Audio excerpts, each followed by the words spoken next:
Hi guys, welcome to another Chessbats UK stream.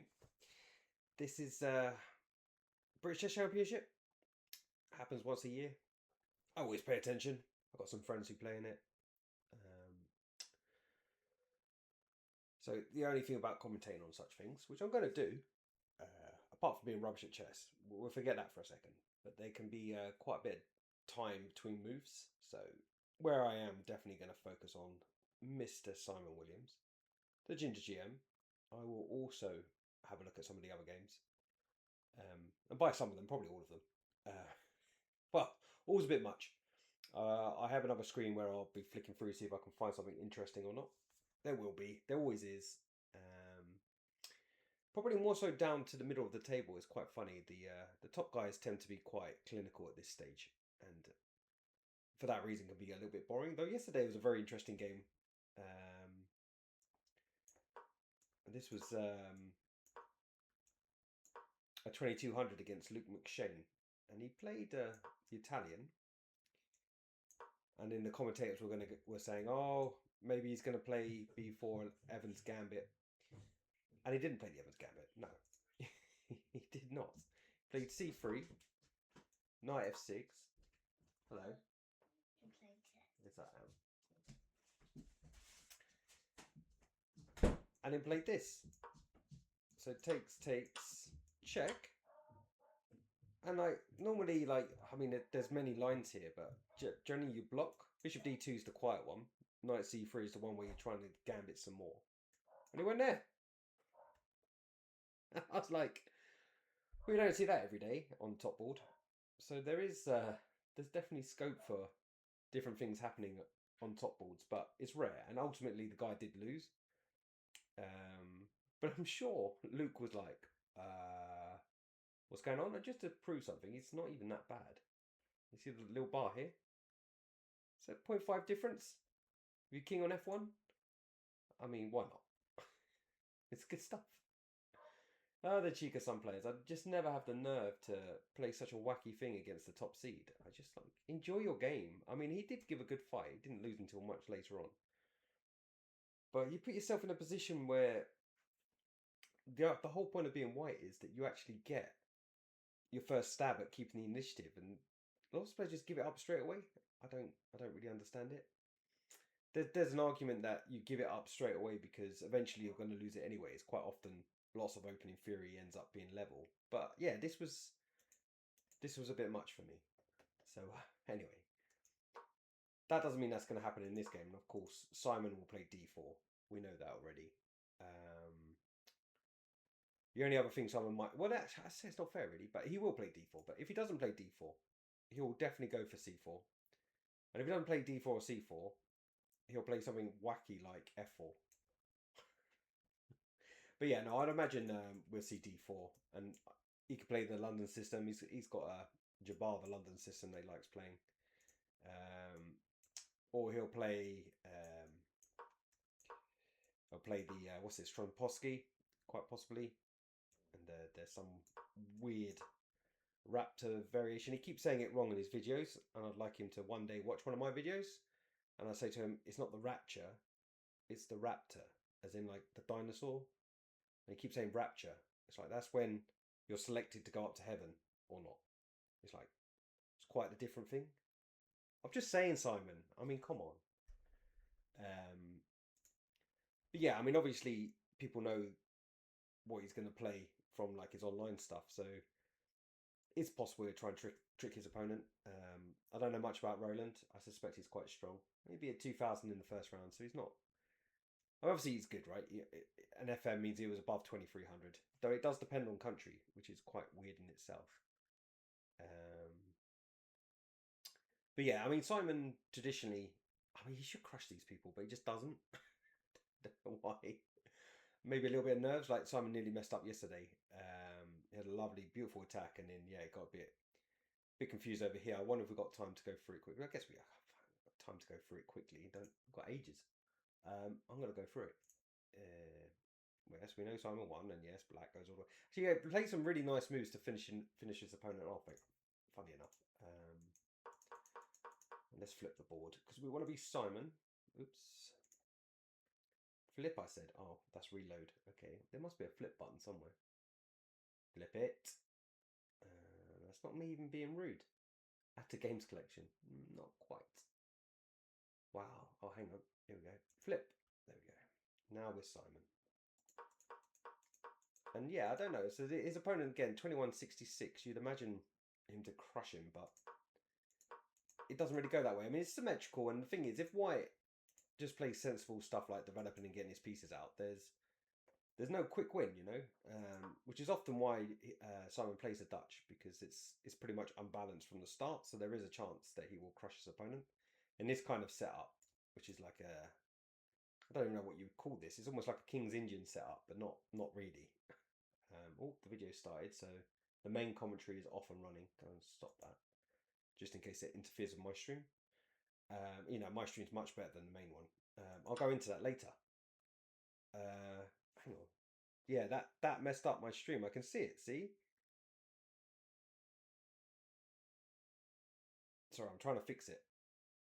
I think it's fixed. Yeah. See, now my mouth is moving with the words again.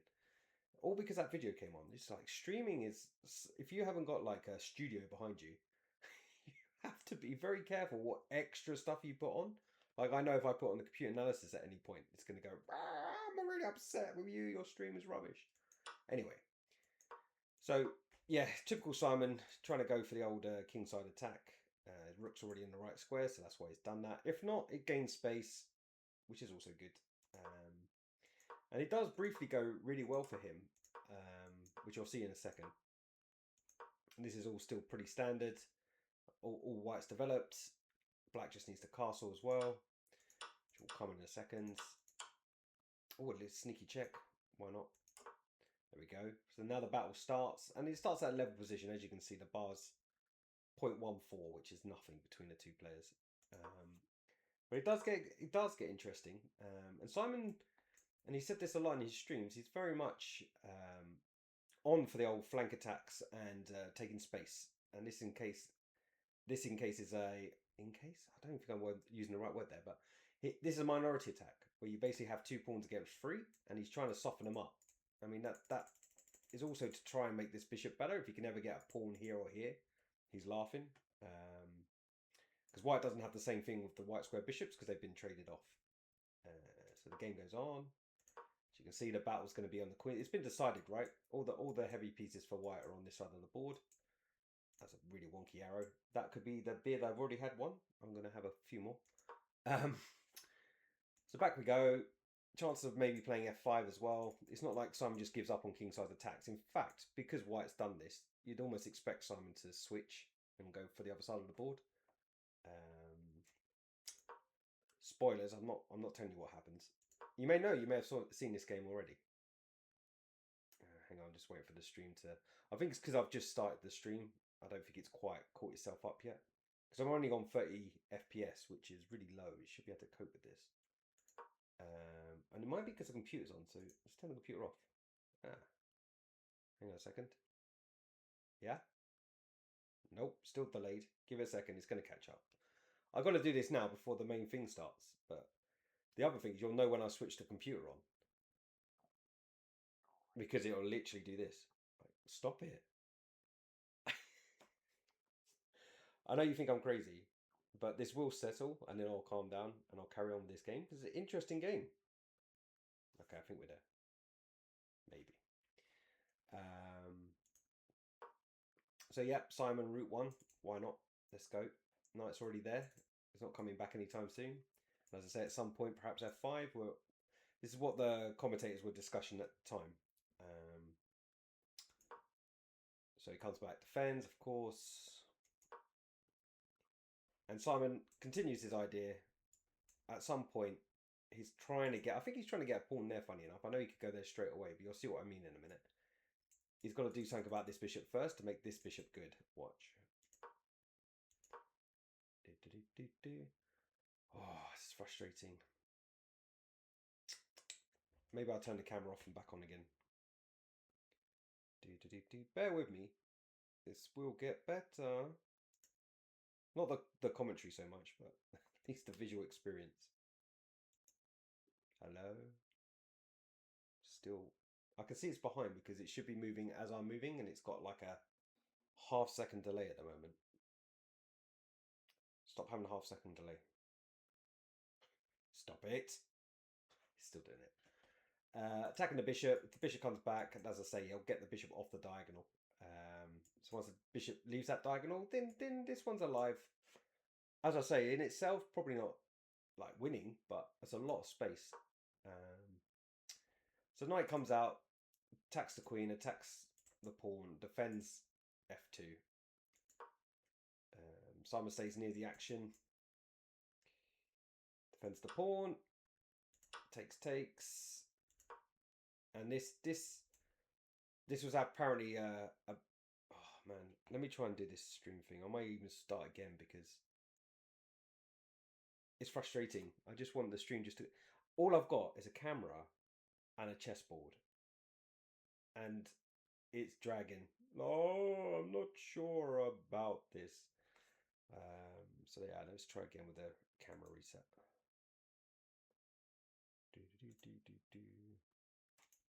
See, the other thing is, I know it's going to slow down because when I'm making the moves on the board, it decides, oh, hang on a minute, hang on just a second.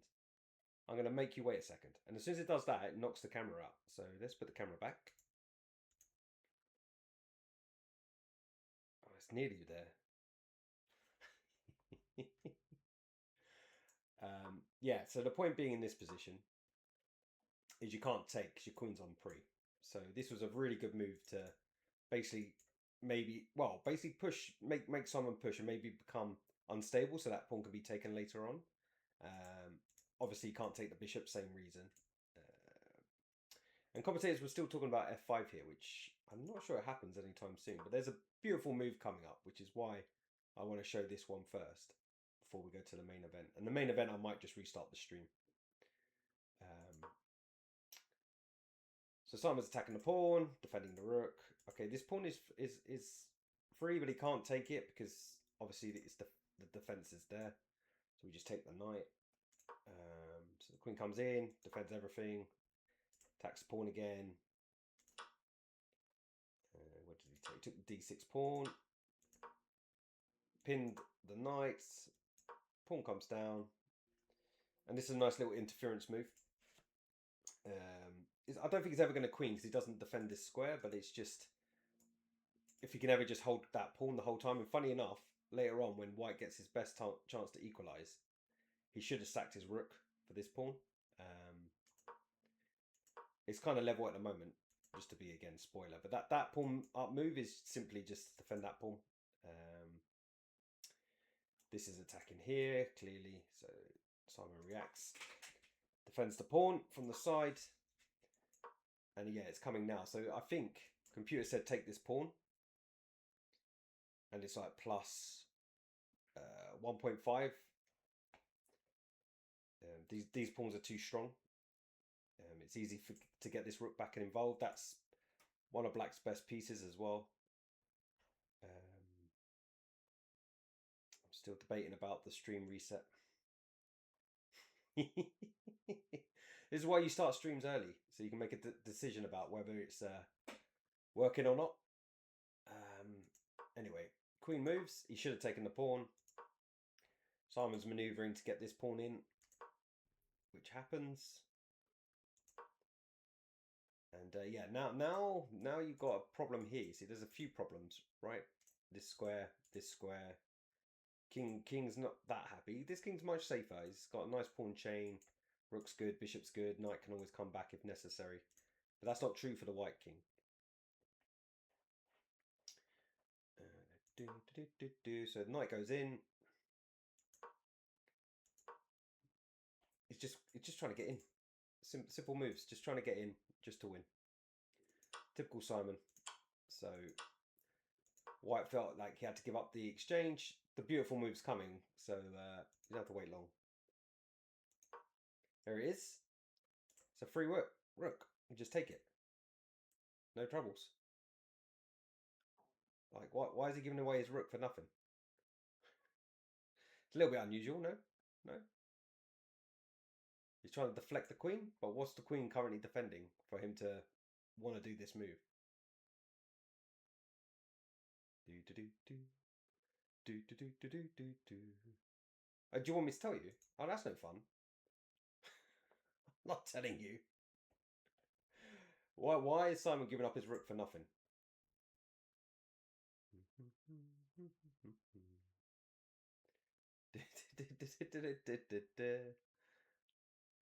Oh, no one's going to take a guess, yeah?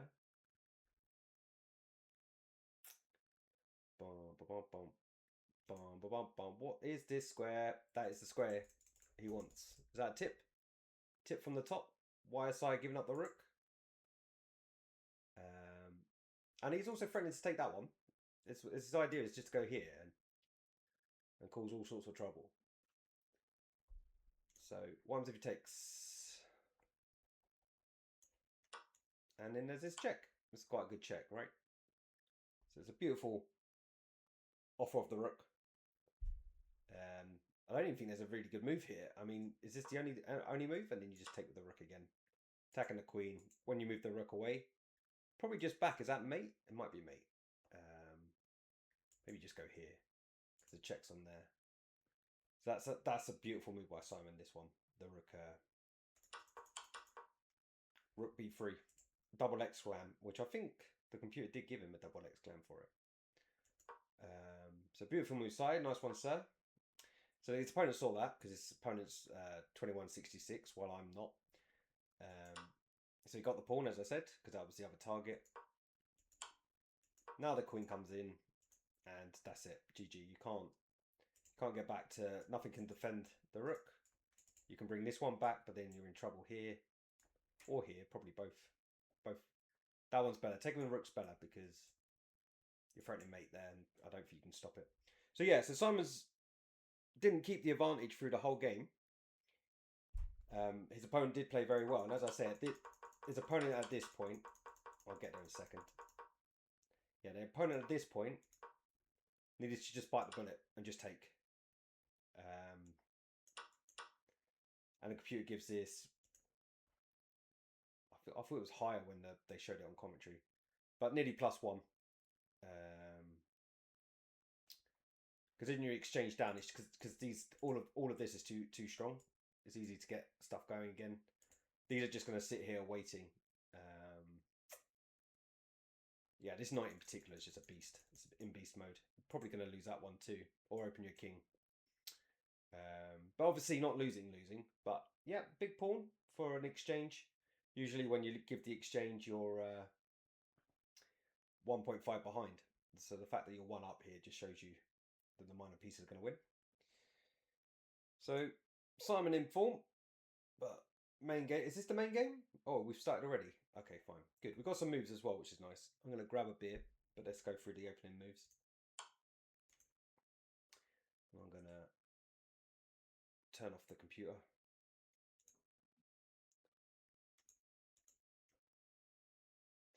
See how quickly the stream speeds up when the computer's off. It's good. We are going to use a computer because I'm not strong enough, but I want to watch it like a normal person would watch the game. So in itself, I mean, knight f3 from Simon is he doesn't play it that often. Not if it is not in conjunction with some sort of c4 later, which will probably come. Let's be honest. But he's being very cagey here. I like him. There we go. c4 straight away. Fair enough.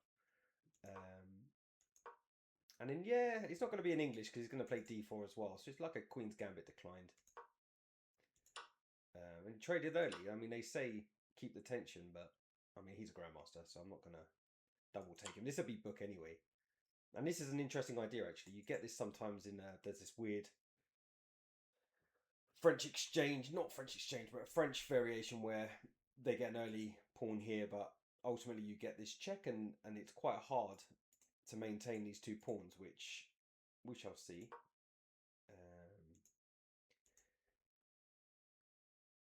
Yeah, I mean...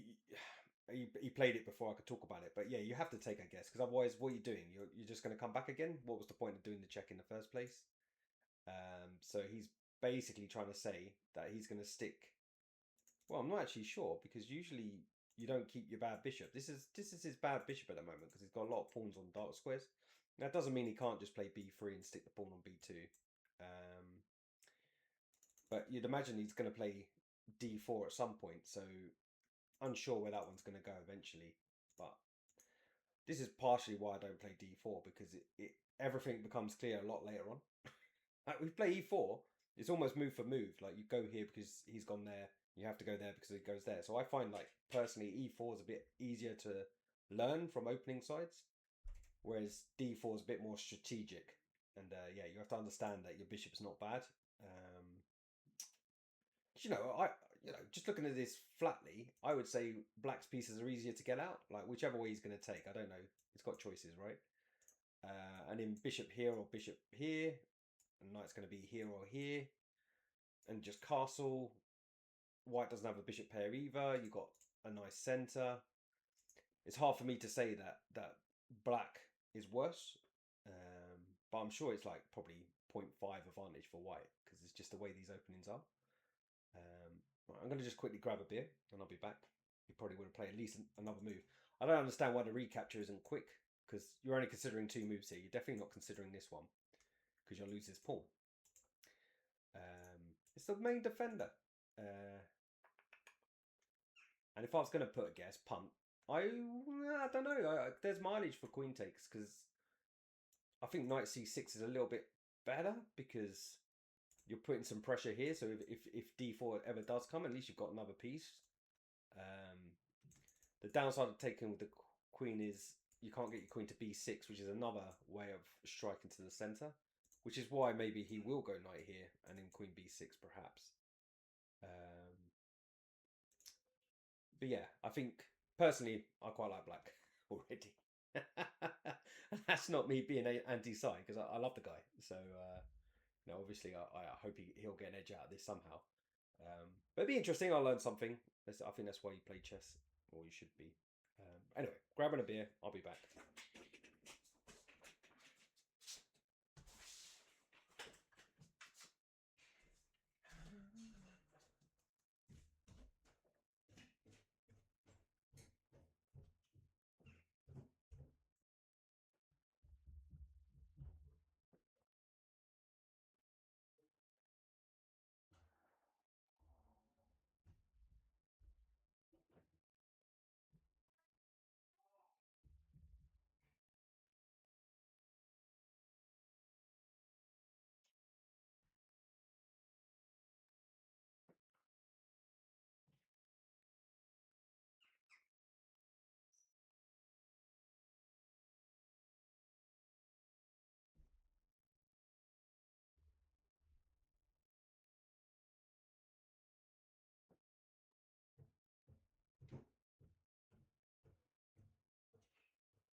Beer achieved.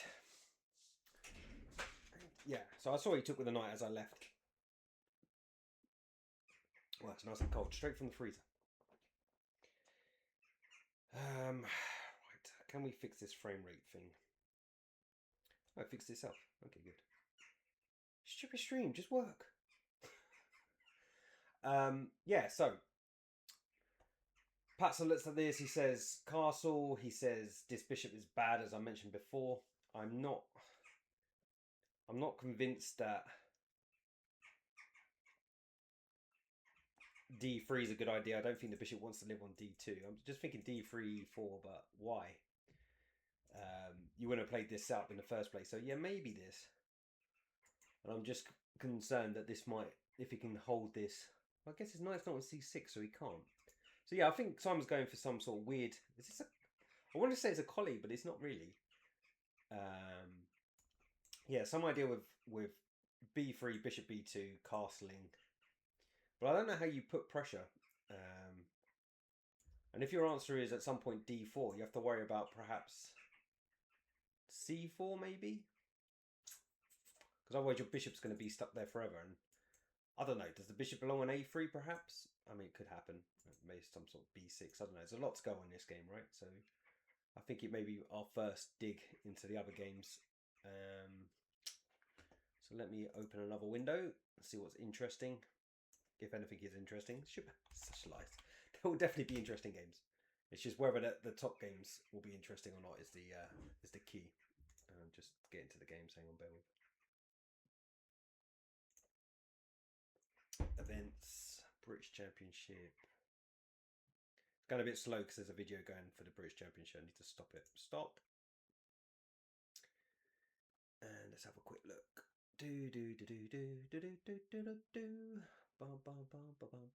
That's weird. You took me there, but you didn't give me the games. Weird. Right. Are we good? Are we good? Are we good? We are good. Right. Oh, good. I've got a bird's eye view here.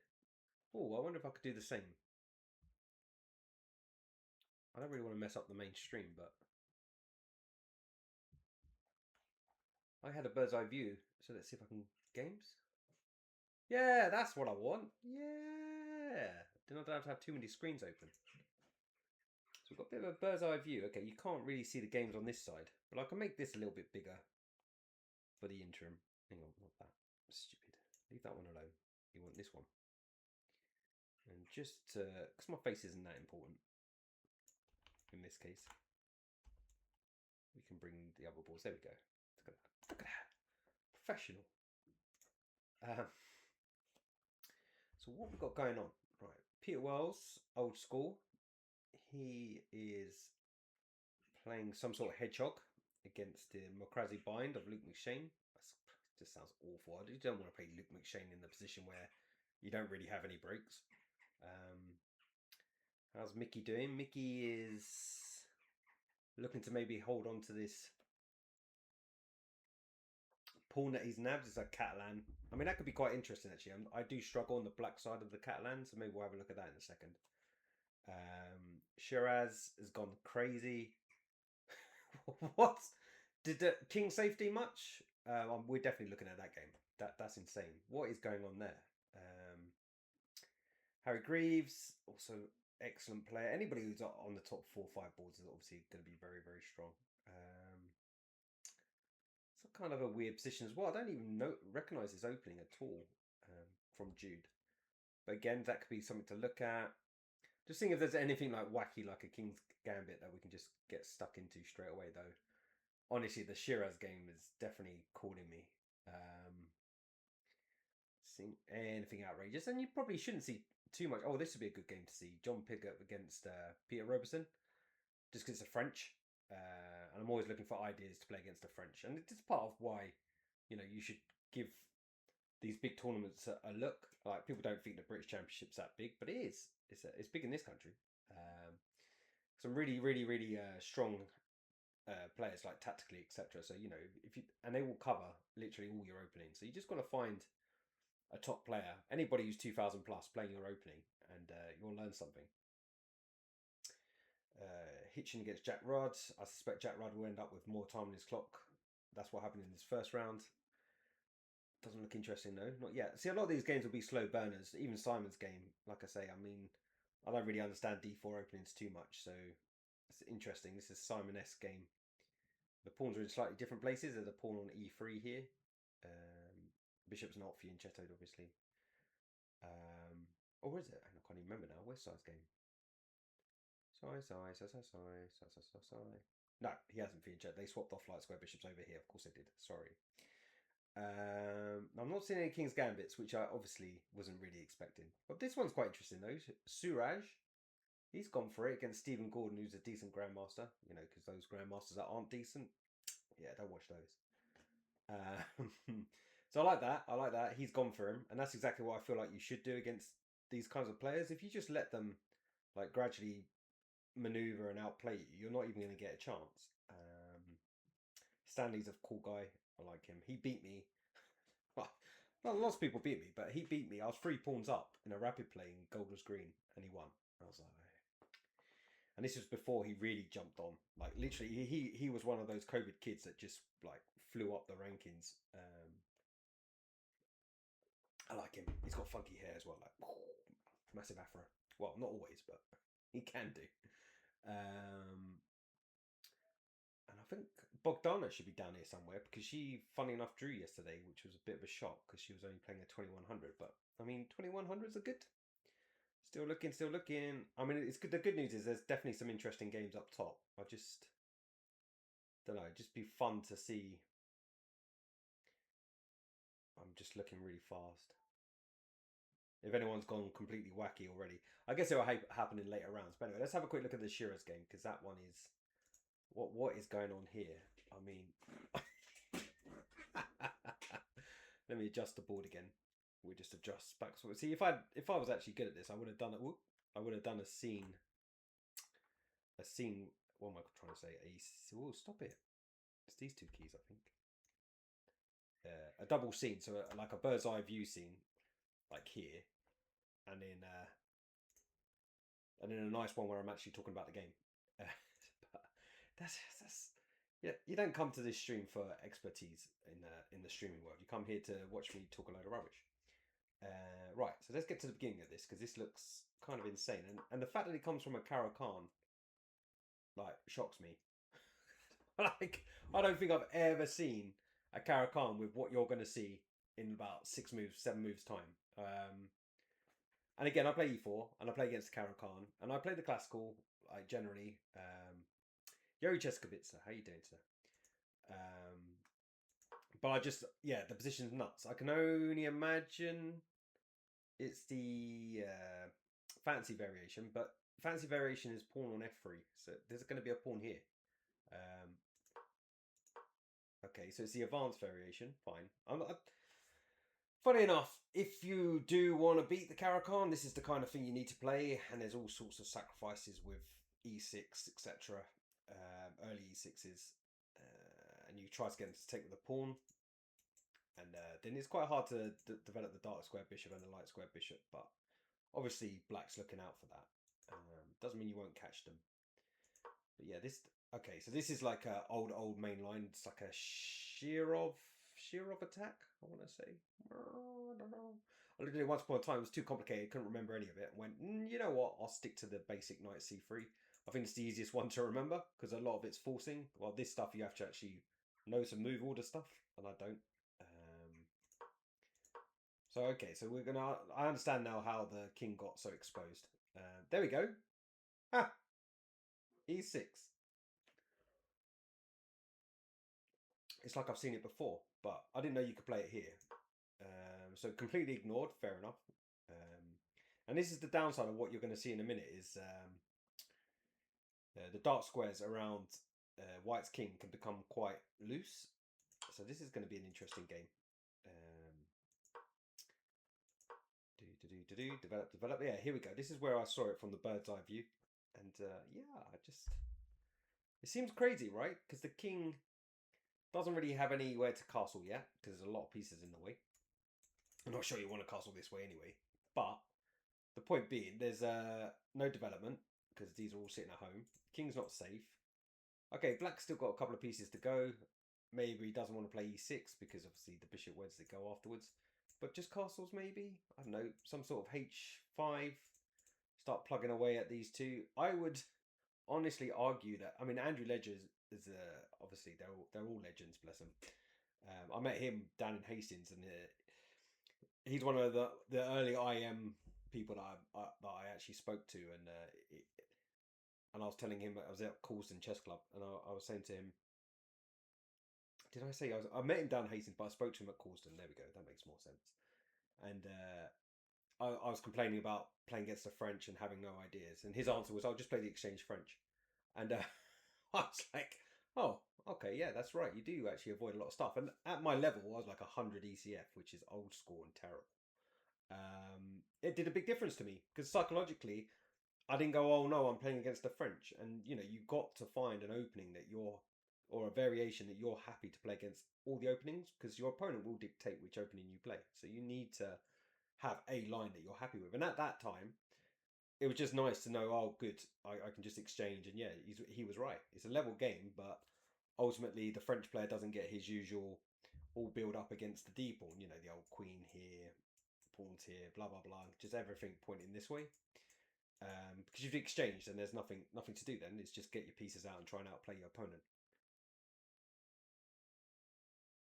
Yeah, I mean, that's it in a nutshell. But even then, you can still find a variation you're happy with within all the plethora, shall we say, of opening choices and responses. You know, yes, black gets to choose what the opening is, but ultimately white will dictate within that opening which variation is going to get played.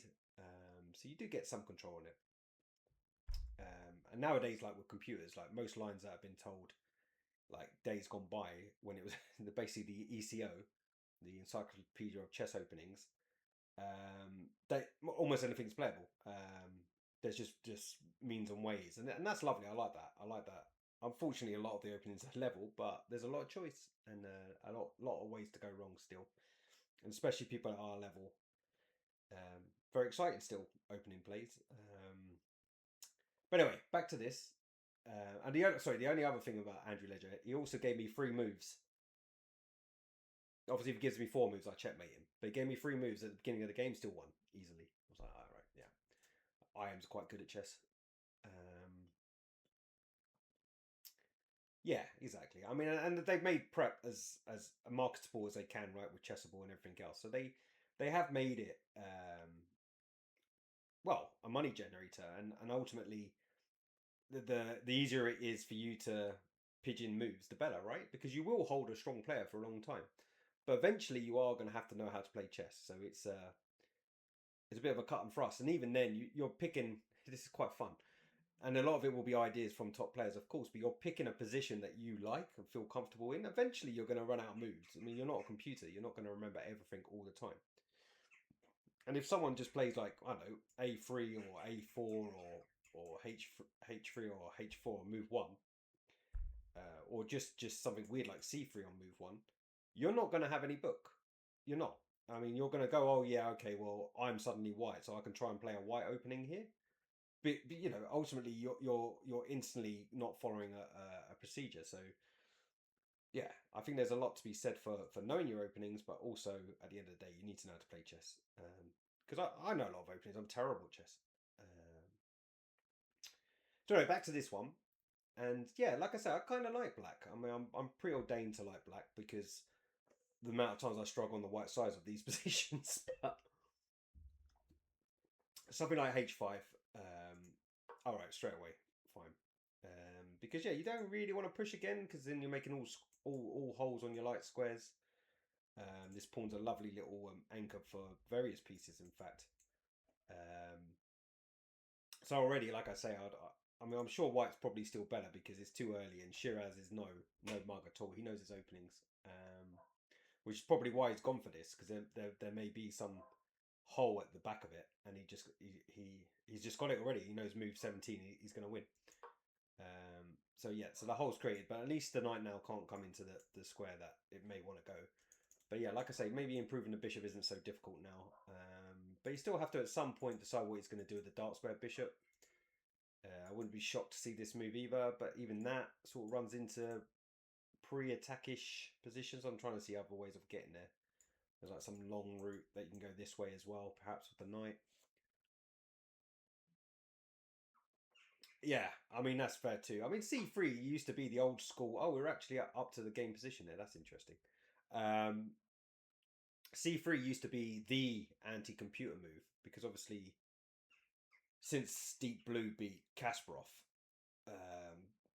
there's been lots of talk and chat around how a top player will play against against computers full stop. And C3's been bandied about saying that was the one at the time. I mean, obviously, eventually the computers just got too good at tactics.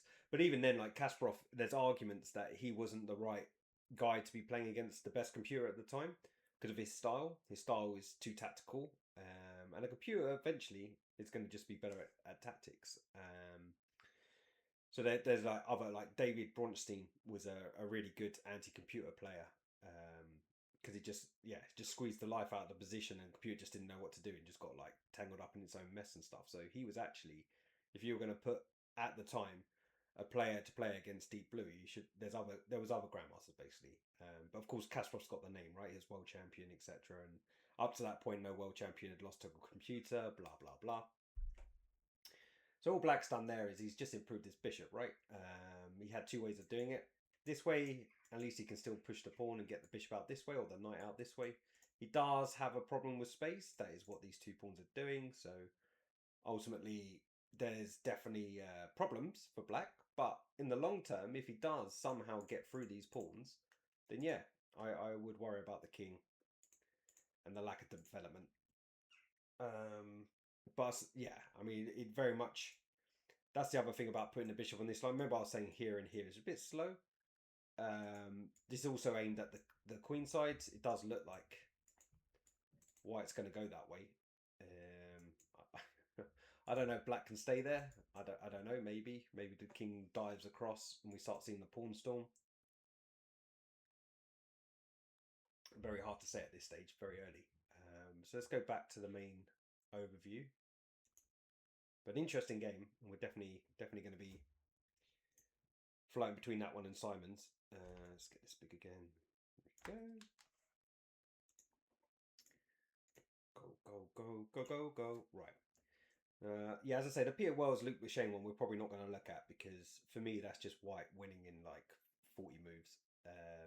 I don't care. I mean, obviously Peter Wells is a fantastic player, but yeah, I think Luke in a McCrazy bind where there's basically no risk, and he'll just push up the board. You'll see f4. Yeah, anyway, well, maybe we'll look at it when f4's on the board, because then it will become quite interesting to see how he breaks through. Michael Adams, yes, he has held on to the pawn in the Catalan again. We'll wait a little bit longer, but I want to learn something about the Catalan, especially on the black side, so we'll have a look at that in a minute for sure. Let's go and see quickly back to Simon. I mean, there's going to be loads of exciting games and stuff, but I can't look at everything on one guy. I'm only one person. Yeah, so actually, funny enough, the Simon plan. We'll move back a few moves, but I mentioned this that after d4 there might be this c4 idea. So I think Simon is going to have to play b3, and the only place this bishop can really go. There's 2 ways, obviously, and again I'll talk about it very quickly. We've still got the a3 square. Potentially, you've got to watch out. Obviously, it's controlled right now, but so maybe even a4, b3, bishop here, perhaps. Or he has to try and play e4, which is very Simon-esque and definitely something he can aim for. And this is quite an interesting opening battle, because it will be e4 versus b5 as the idea of each side's plan, and it'd be interesting to see who comes through with what. Don't know how often I'm going to change this, but just because it's a little bit messy. Just a little bit messy. I want to tidy it up. Obviously not straight away, so maybe a6 first, maybe rook b8, and then yeah, just try and push through. And he's got to shift that knight if he can quickly. I think he probably wants to play a5 and b5, because there's going to be some sort of a3, right, to try to stop just straight b4 to b4. So you need a5 as well to be able to get the pawn to b4. But I mean, he can't do it yet, so maybe there's going to be some sort of queen c2, perhaps? Bishop d2. Okay, well, gonna have to take a bit of beer for that one. Beer while I think about it. Yeah. I mean, he's got. I don't know. It just seems sad, right? And this is why I don't really play d4, because I don't really get it, right? It's a terrible bishop. You played it to d2. Is it ever going here? Is it ever going here? It doesn't feel like it. Is the knight going to eventually get out of the way and it goes here? I mean, it's never moving anything. So again, this is subtle stuff that I just don't understand. I don't see why you couldn't leave it there and play b3. I don't see a big problem with that, unless maybe there's like some sort of bishop and queen coming in. Maybe that's why, actually, and maybe it's basically aimed up quickly against that plan. But then he could have just castled as well. At some point, this might be on, but obviously nowhere near that at the moment. So yeah, that looks like it's going to be a bit of a slow burner. I have no real. I mean, I like black. I said that before, and I meant it. So we were. I'll just go back briefly to what I was talking about. I was just talking about current position, but so this is where we left it, and I was wondering if Simon did play d4, what would happen after just pushing. And that's what ultimately has happened. Because just taking, I mean, ultimately, this is now good, right? As in, like, at least there's no problems with the dark square bishop. But even here, I don't really think that black's in any big trouble. Both have isolated pawns. This is a partial threat because of the pin, but there's always a check at the moment, so it wouldn't be that bad. But obviously, the way to try to win this, and fair play to Roland in that respect, is definitely to try to, let me refresh. Yeah. Is definitely to go for this idea in whichever order he does it. He'll probably just develop his bishop first though, and probably d6. Okay, so he's got to be a little bit careful here, yeah, because you want to go to d6 because you want to keep control of this square. So there's no, Simon loves putting his knight into e5, even if it's to come back around in a minute. He's or e5 and in some sort of weird g4 g5. It's the kind of wacky funness that we like from Sai. But the problem with bishop d6 straight away is you've always got to keep an eye on maybe that's why he's done it actually. Why he's played bishop d2. I'm just trying to work out why bishop d2 is good, and the difference being, I mean, I'll put it on the board, is there's no check or check to get him out of trouble, get black out of trouble. So you have to actually put his bishop back there, and I don't know. Maybe it's okay because you're going to play this anyway, and maybe you're gaining time when you do it, and then you put your bishop back anyway. Then I don't know who's lost a move there, but someone has. And yeah, I don't know. I don't. Again, it's very, very subtle. This bishop d2, unless someone stronger in the chat wants to tell me, I don't really understand it.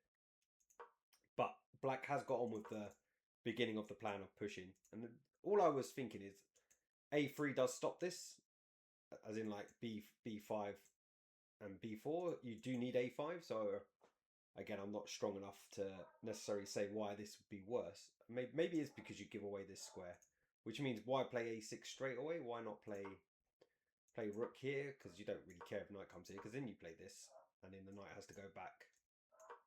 And now you're cooking, because you've got this one and the bishop. But a6 probably book. just as hard. So position. So yeah, I don't know. So Simon's probably going to toy with a4 here. Those that were here for the first game, he does like to restrict his opponents on whichever side of the board they're trying to play against him. He's very, I mean, he's a grandmaster, but he is very prophylactic. I think if anything, when he's a blitz player, he just turns the trigger and just goes nuts, which is great, obviously for the viewership. But as a player, he is very solid. He is. I mean, even to a point where he doesn't really play the Dutch that often, or the King's Indian defence. They don't pop out as much as he loves talking about them. And if anything, yes, he may gambit as white, but it's usually still quite a safe gambit. So this is a very interesting position. I don't often see these kind of dry positions with him. I mean, they tend to be like something, you know. This is the break, so it's interesting. I don't know if he's going to play Queen C2 first.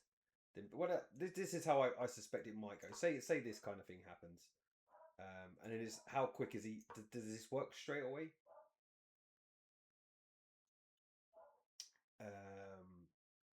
So takes, check, and bishop here. And yeah, I don't know. This looks okay, right? But I guess you don't have an instant move. You want bishop here to be a big threat. I don't know if it is, or bishop here.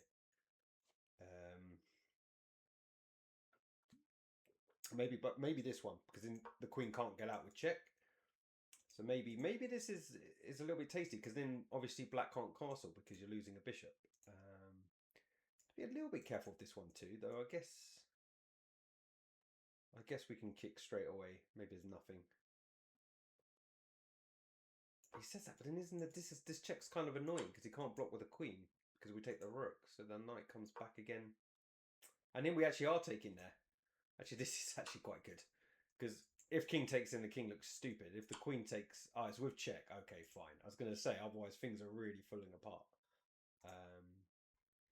So I don't know. Maybe queen c2 then isn't as bad as an option as not that I think it's a bad move. I think he has to, because he has to play something like e4. Otherwise, this bishop's just never staying alive. And queen e2 does the same thing, I guess. Same sort of idea. Because you've got not only e4, but this one will be possibly weakened as well. So it wouldn't be too shocked with queen e2 or queen c2. Or even just b3. I mean, it does feel like there's quite a few options. So my candidate moves are basically every move on the board. And I'll eventually guess one of them. But we'll leave it for now and go back to Shiraz. Because I've picked 2 games, it seems. Until the Michael Adams game gets to the end. Let's do my little squeaky. I feel like this is like the stream working on clockwork rather than on electricity. So, wait. Let me just wind it up a little bit. There we go. Lovely. And we have developments. Yep, e6 has been played. Let's just get straight in. And then, hang on. Squeaky. Eek. Come on, go. There we go. Oh, that's nice. There we go, nice. Very tidy.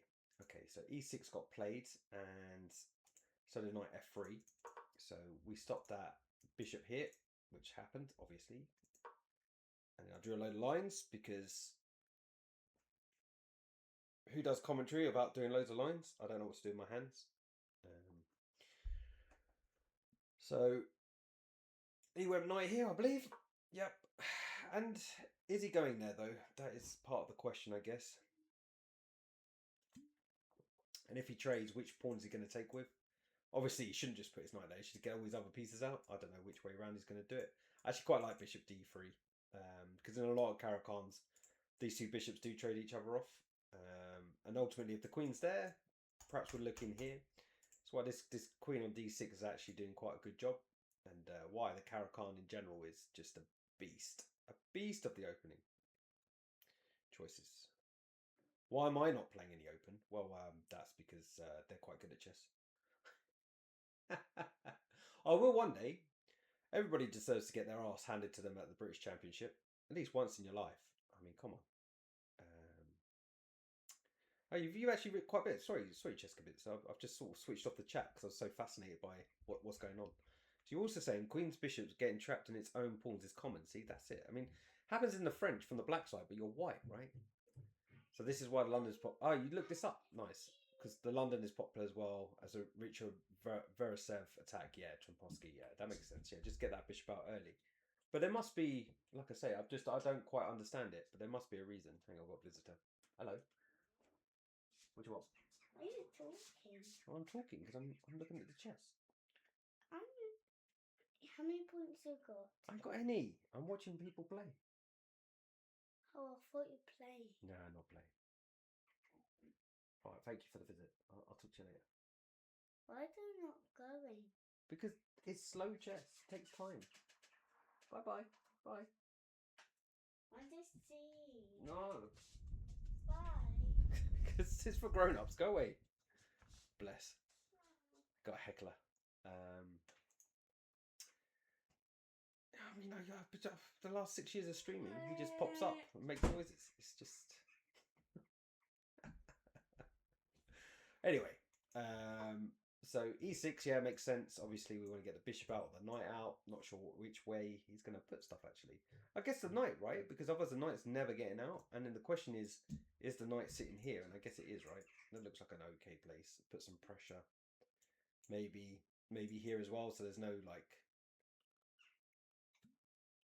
h4, etc. Yeah, I think the knight looks quite good there. And then just bishop here, and then decide if you're going to castle or not. So I guess from Black's point of view, it's still relatively easy to pick what moves you're going to play.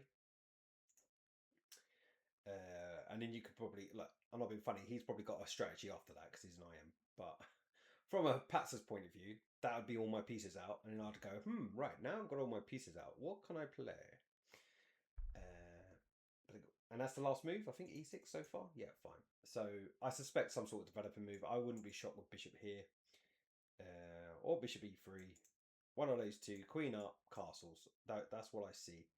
And to be fair, I think this one's probably the most likely because it probably forces the trade and then you get your queen out anyway. And then you can put your bishop on e3 or d2. Probably d2 actually. D2 happens a lot in the Caro-Kann. Daddy, you know, this is school. Yeah, I know. I told you this earlier.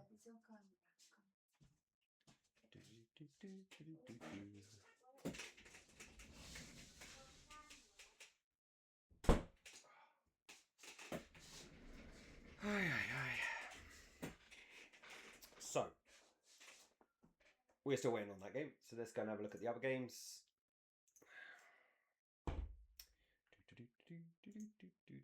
I need a sound effect for this. Right. Okay, so what should we have a look at? Luke McShane's game. I'm going to get there eventually. Right at the end. Let's see what else has developed into some funness. It can be boring, but it's funny when you're in the game and you're sitting there opposite your opponent. The time goes fast. It really does. You don't sit there going, "Oh God, he's taken 20 minutes to make this move." You're like, "Oh God, what's he going to move? What deep thought has he come up with that he has to spend 20 minutes here?" You know. I mean, it can be nice as well because you could be winning, in which case you know you can't find anything. So you basically go and talk to your mates, have a coffee, walk up and down. You can walk quite far in a chess tournament. It's actually underrated for exercise because you know the people that do well are the ones that just sit at the board and calculate. People that like a bit tense though, they like to walk off, and yeah, you can end up lapping the room quite a few times. You know, plus all the nervous energy, you have to visit the toilet quite often as well. Because water's freely available and you just drink it like by the gallon basically. So yeah. But it's not boring. It's not. It can be boring to watch for sure, because it's not like rapid chess where something's happening every 5 seconds. But this is where, like, you know, good commentary teams, and you can't do this with one person. You need at least 2 people doing this because it's tiring. You can go and you've got like 50 boards to look at, right? So there's always a new move somewhere. I've only picked 2 games at the moment. We'll push it for 3 games, but that's really going for it. I'm just looking down now, so we've got anything wild that we can talk about. I mean, this looks a bit weird, doesn't it? Why is there a pawn on c6 and a bishop on c3? What's going on there? That looks wacky. Probably a draw though. It's probably just level. Maybe that's one to look at. This one, no interest. Yeah, but I have to turn the computer on. If I turn the computer on, it might stop the stream.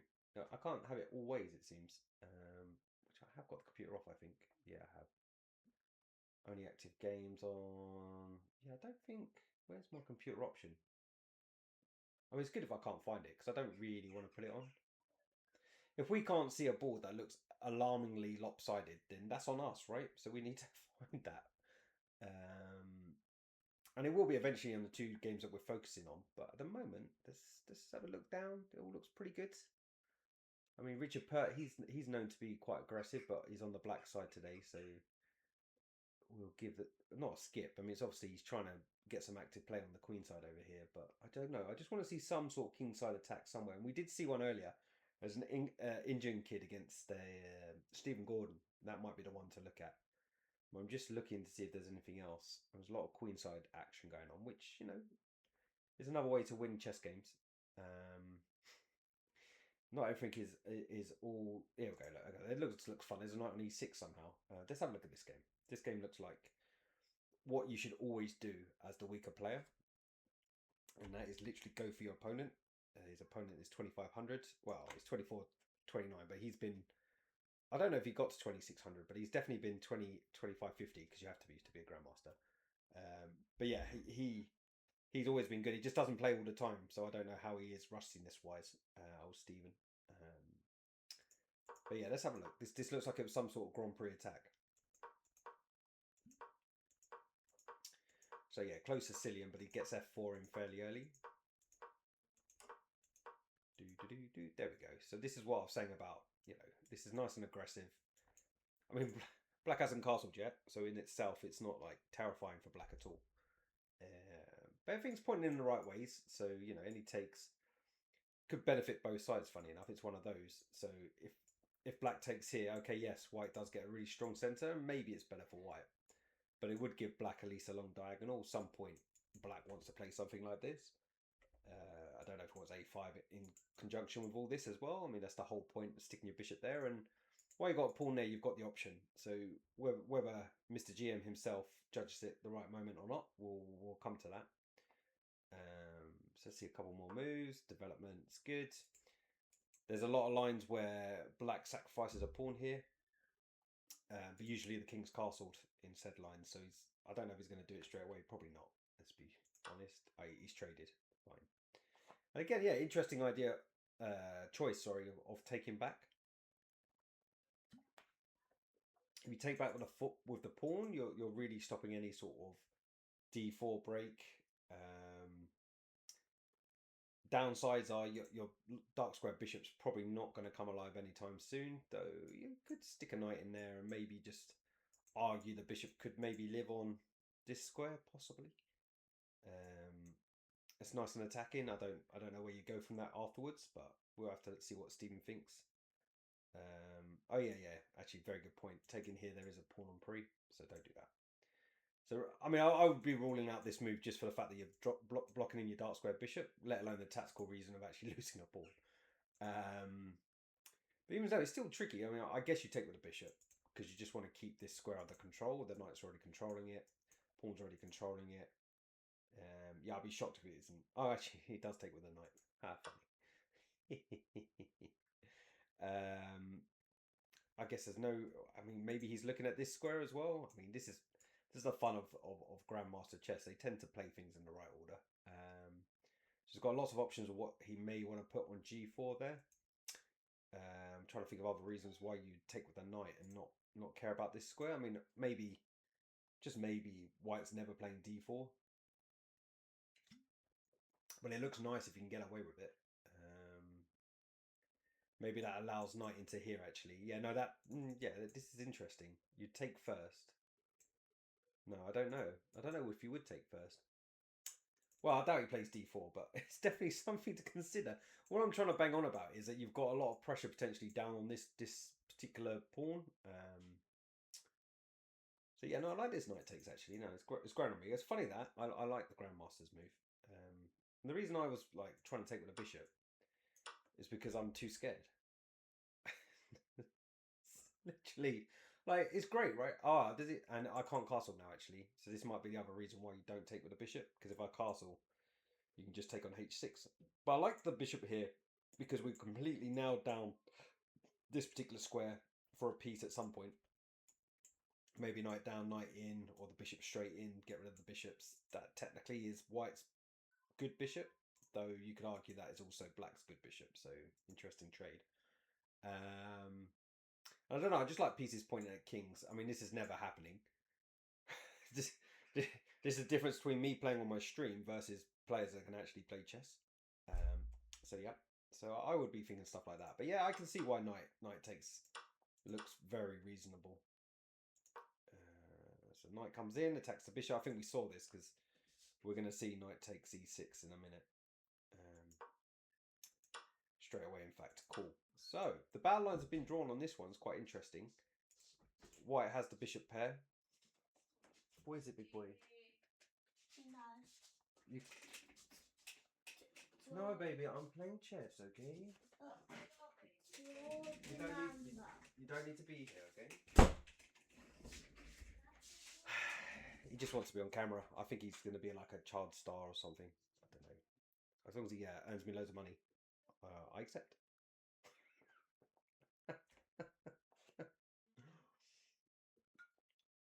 But as I was saying, the lines are drawn. We've got two bishops versus one bishop.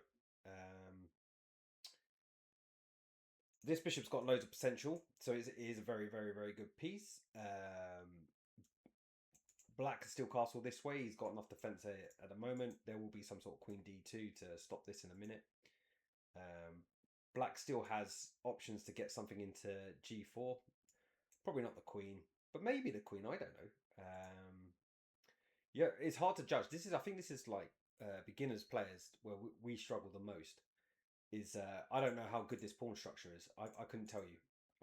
I do know it's 2 pawn islands, which is generally not that bad, but I do know that that one is a backward pawn, so I'd be worried about potentially the knight coming in or taking on d6 or flicking up to c7.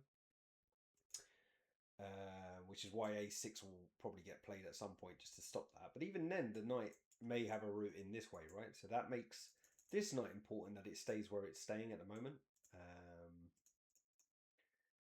And yeah, I don't know.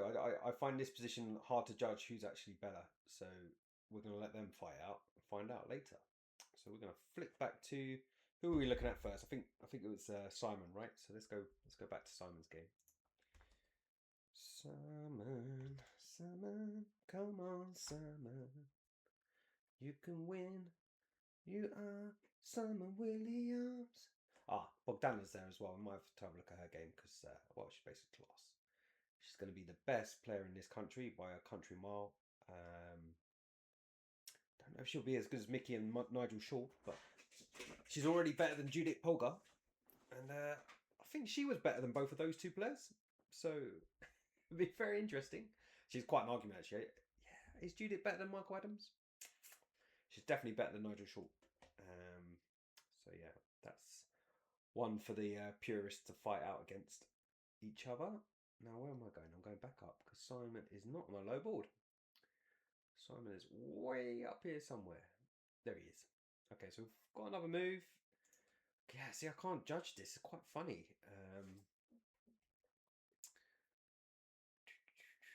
And I apologise for the stream doing what it's doing, but I can't control it. I mean, I could put the frame rate down even further, but it's just like, it's already pretty low. So yeah, so not lots happen. Oh, he played a4, so I did say that was potentially what he would do, just to stop b5. I was hoping for these moves, but it doesn't mean he won't play it in a minute. So a4 is a good start. Restraining this one, he will have to waste another move to try to get this to work, and even then, Simon might just play a5, stopping the b5 push because he'll take en passant, as the French like to say. And anybody who plays chess, so not just the French. I think it's en passant, no matter which country you're in. Probably. I mean, checkmate isn't checkmate in every country, right? Because there's definitely shakma. It's like at least one of the other ways of saying checkmate, which isn't English. So yeah, I don't know. I don't know if there's another word for en passant. I mean, if we were going to say in English, we'd say in passing, right? But we don't. We say en passant. So, okay, that a little bit of a segue. But yeah, bishop here is interesting, right? I just don't understand it. I mean, you do have to develop your bishop. But why is the bishop better on b4 than it is on d6?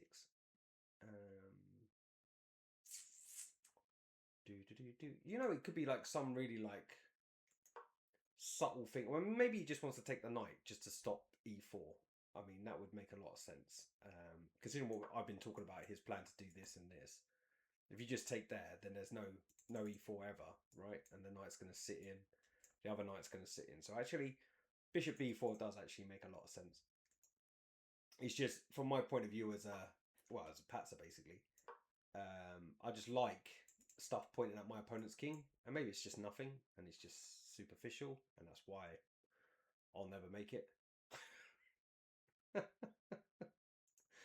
I mean, there's other things like at some point in time, if white does ever get this move in, then perhaps when the knight takes back, it's attacking the bishop. Could be another reason why this one's not great on d6. But ultimately, I can now finally understand why this is a good move. Does he castle? Okay, they're both castle. But yeah, so bishop here, strictly speaking, is just aimed at taking. He didn't take straight away, but if he did, and maybe he's still going to, I don't know. What'd you take back with? Hard to say. I would say probably the pawn, because you want to have an open b file to put some pressure. Maybe even all the way up to the pawn, you know. But then your bishop's going to be a bit naff. This is the only thing. But then the knight's going to dominate it anyway. Does the bishop look good here? Yeah, maybe you do take with the bishop. Because if knight in, I think you can probably stop him castling. It's not easy to shift that bishop. For instance, I mean, it's a terrible move, but you just sit here and And then then black cannot be happy here. But that's just playing really bad moves. I'm just trying to work out which way around to do things, because the taking part definitely stops any of this. And I can't believe you wouldn't play bishop b4 without wanting to take the knight, because otherwise just absolutely pointless move. So castles. White to play. Is there tactics here? I'm looking at takes, and it does work if nothing else matters, and you just take here with check because you just pick up the bishop. But unfortunately, after knight takes, you can just take defending the bishop, so it doesn't work.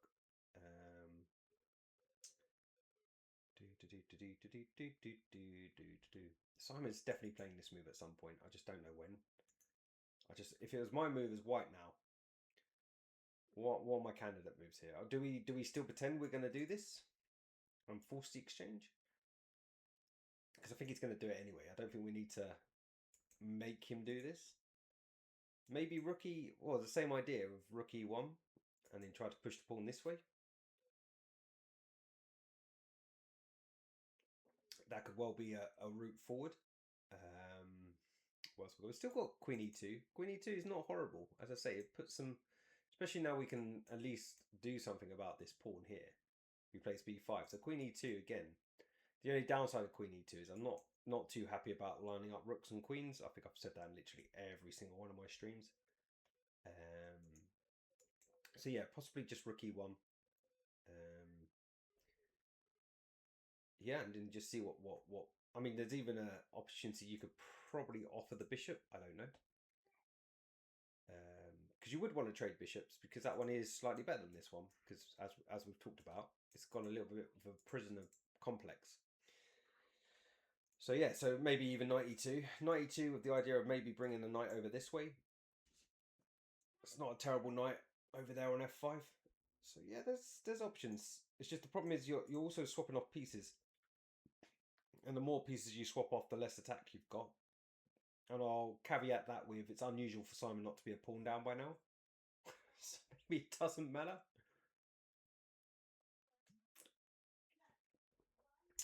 So we'll come back again. Not a lot developed there. We'll go back to the Shiraz game. Am I butchering his name? Because I know Shiraz is a nice wine, red wine. It's very good grape, very tasty. Let's go up. Oh, hang on. I forgot about my little lack of length on this. Let's make it a bit bigger. Oh, there we go. And then we're going to go and find Shiraz. Shiraz. Surely it's Shiraz. Or Mr. Royal. Can't get it wrong then. So what's happened here? What the? I'm pretty sure I said the words. There's no way he's going to castle kingside. The game has developed. You're like, yeah, just send your pawns up the board. Yeah, just go up there. Off you go. Yeah. I'm the king. I'm just gonna just sit back and watch, because I'm like, just chill. I'm just gonna be on G1. I might even go to H1. I'm just gonna sit here, and I don't care. Just pawns up the board. I'd be like, I guess I mean, obviously stuff has developed, and we're gonna find out what happened here. There's no breaks. That's the plus side. That's why white probably doesn't care. There's no pawn here to take here and cause chaos, or pawn here, or pawn anywhere, in fact. So white's basically judged that the king is totally safe. It just looks really funny. Now, how did we get there is the question. So knight here was played. So not even, so it's funny, isn't it? Again, and this is about knowing your openings versus just playing general chess. Because my first thought was bishop here, right? And then like they trade off, and I don't know, knight here, with the idea of coming knight here, bishop d2, knight here. So that is Pat's of Chess 101. I've got my pieces out, and I'm going to stick my bishop here. Maybe even play e6 and put my bishop here. I don't know. I would have to make a decision on that. But Shiraz went, no. We can't just have the bishop sitting there having time of its life. I've got time to attack it with my knight, so I'm going to do that. And black went, okay, I've moved that bishop enough times. I'm going to actually let it drop off. And it's just the difference in skill level is huge, even this early in the game. So yeah, so it makes sense that he doesn't want to just. I mean, he does move the bishop, obviously, because he's got to defend it. But even then, I wonder why he didn't play knight here instead. I actually do see why, because after knight takes, bishop here gains time on the knight. Oh, but this one's on pre though, you know? What I'm seeing is this, and it's probably something else in between. I'll have to have a look. But takes. He's attacking that one, right? So there's no time to play bishop here or queen here to attack the knight. So how would you defend that? I mean, queen f3? Is it that good? I mean, is knight here coming at some point? It feels wrong to put your queen on d2. I mean, you could play knight back, but that doesn't feel right either. Yeah, I don't know. That's what you want from some commentary. You move everything wherever you like, but don't ask me what happens once they get there. There's obviously something wrong with it. Otherwise, he wouldn't have played what he played, which was bishop here. And I guess he's arguing that he's going to sort out this weak pawn, because that pawn is weak. It's not that hard to keep getting pieces onto it. So maybe it makes sense. And it's just slightly better than having your knight sitting on a square. That, like, as I say, it had a target. Maybe the fear was literally pushing. I know I'm just banging on about this, but I'm generally really curious. Takes. Is this a move?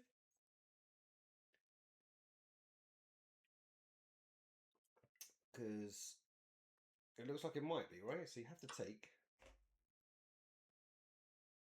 And then I don't know. Again, there's no like obvious check.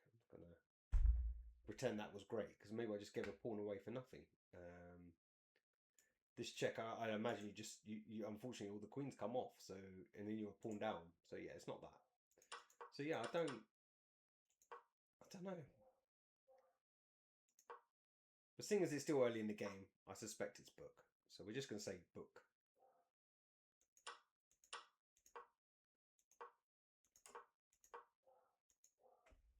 And the battle is joined. Some sort of bishop takes is on. There is no takes with checks, so bishop takes is with checks. So I guess we're going to see bishop e3.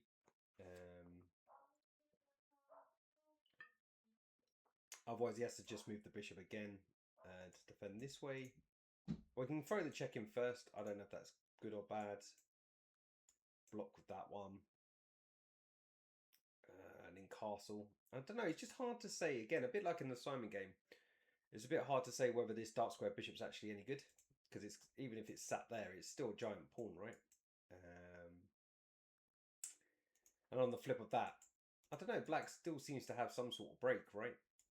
Some sort of pressure here. And just castles. Is it wrong to still like black, even though Shiraz is Shiraz? We'll soon find out. So let's go and have a look at Stephen's game again.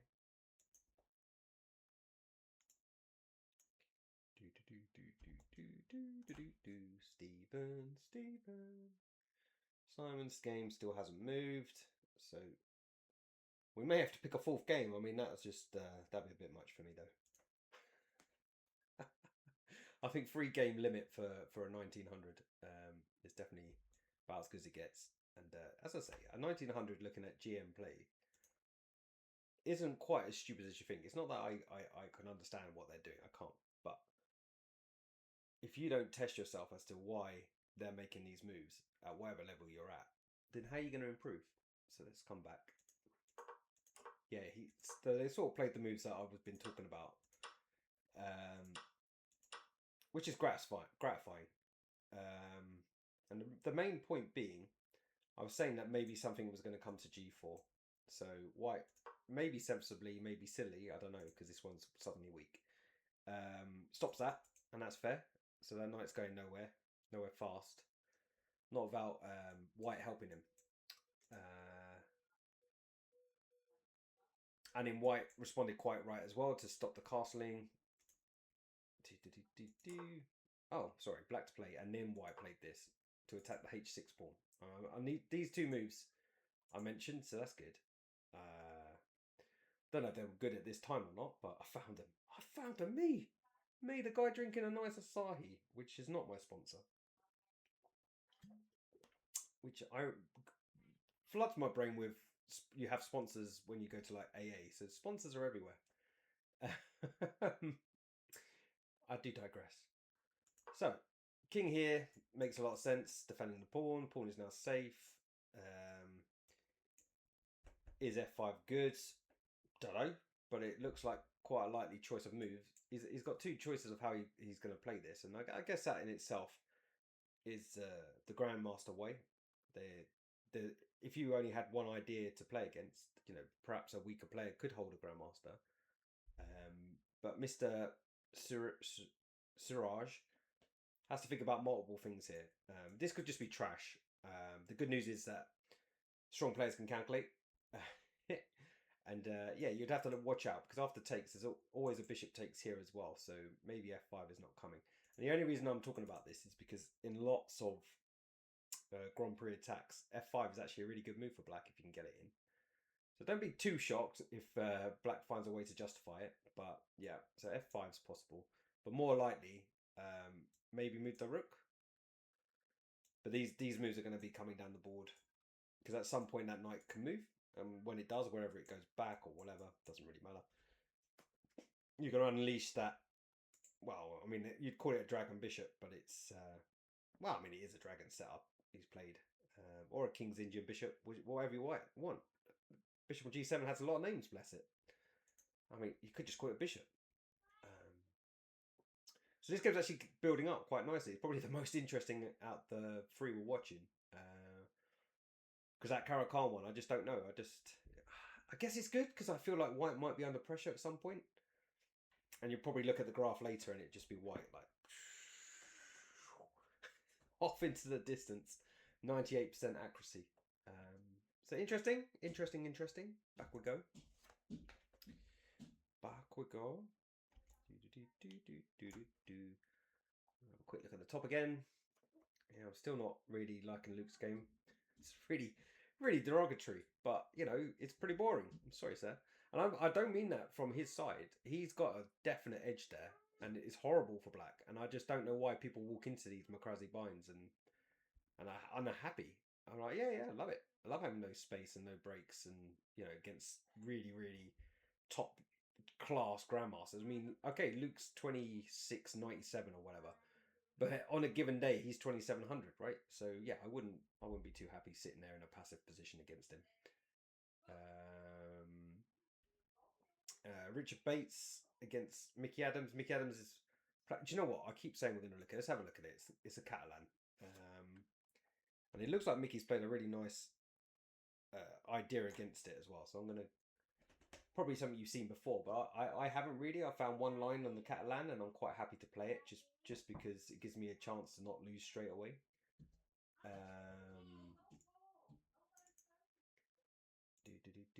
So let's have a look how it went.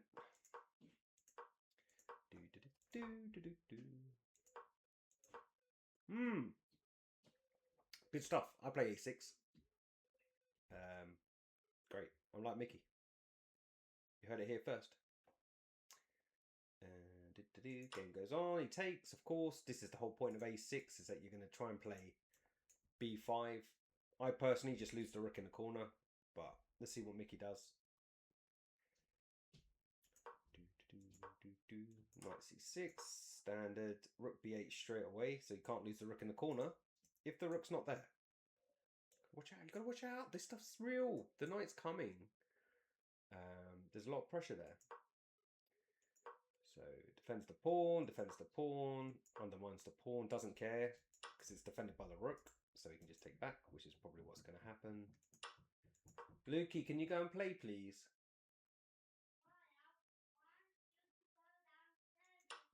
Yeah, I'll go down in a minute.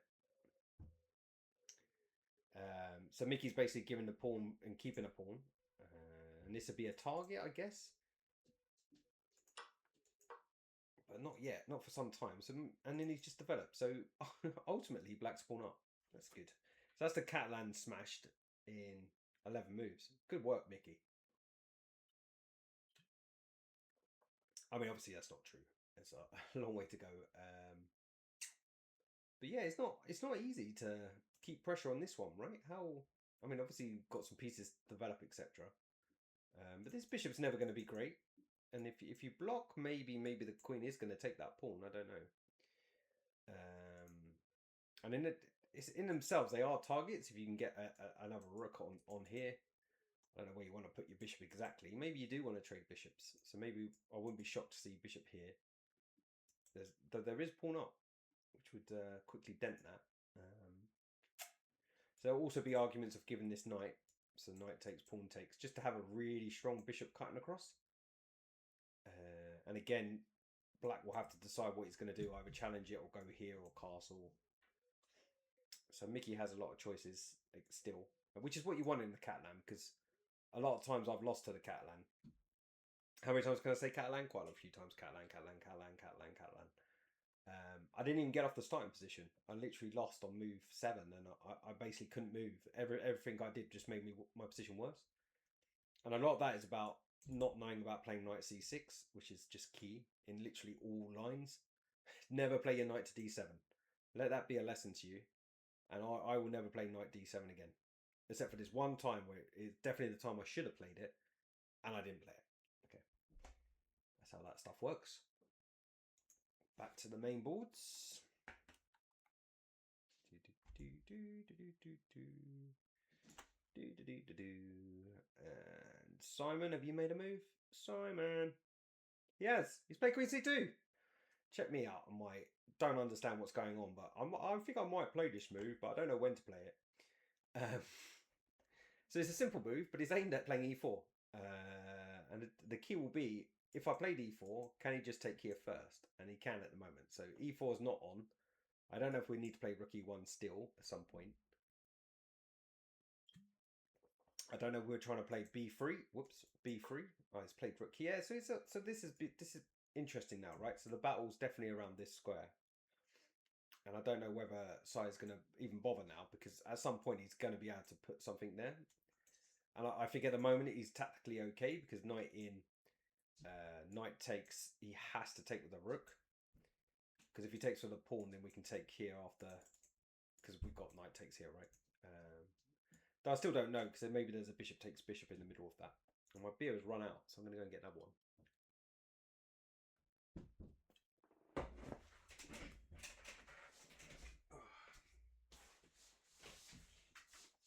What is it, big boy?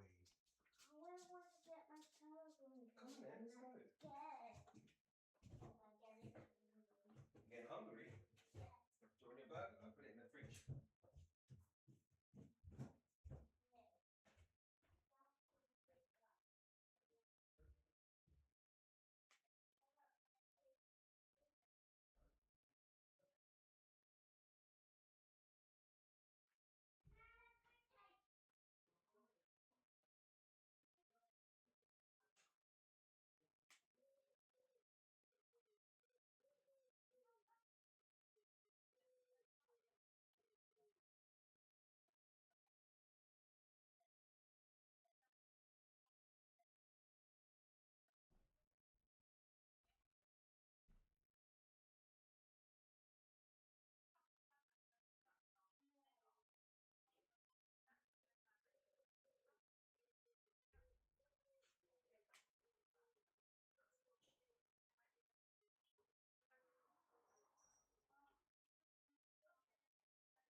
Cheers. Oh, so cold. Oh, lovely. So yeah, again, I mean, Simon's sort of play. I mean, he can't do it now, but I wouldn't be shocked to see something along these lines at some point in time happening. I mean, even Simon's like obviously looking at crap like this because it's just the way he works. It's like, yeah, but I could checkmate him. I could just, that guy up there. I kind of want to get him. It's trash at the moment, but who knows? There could be some weird combination at some point where he's managed to distract the knight. Obviously, it's a bit difficult considering the knight being distracted will block the queen. I guess there's still no knight in at the moment, right? Because he just loses a pawn. So this battle is still going for this square at the moment. He's okay at the moment. Which is again why we're going to definitely see bishop takes at some point. I just can't believe he won't take a chance to do that. Because it just alleviates all the pressure here and all the pressure here. So again, how does Simon generate something there? I mean, I don't know.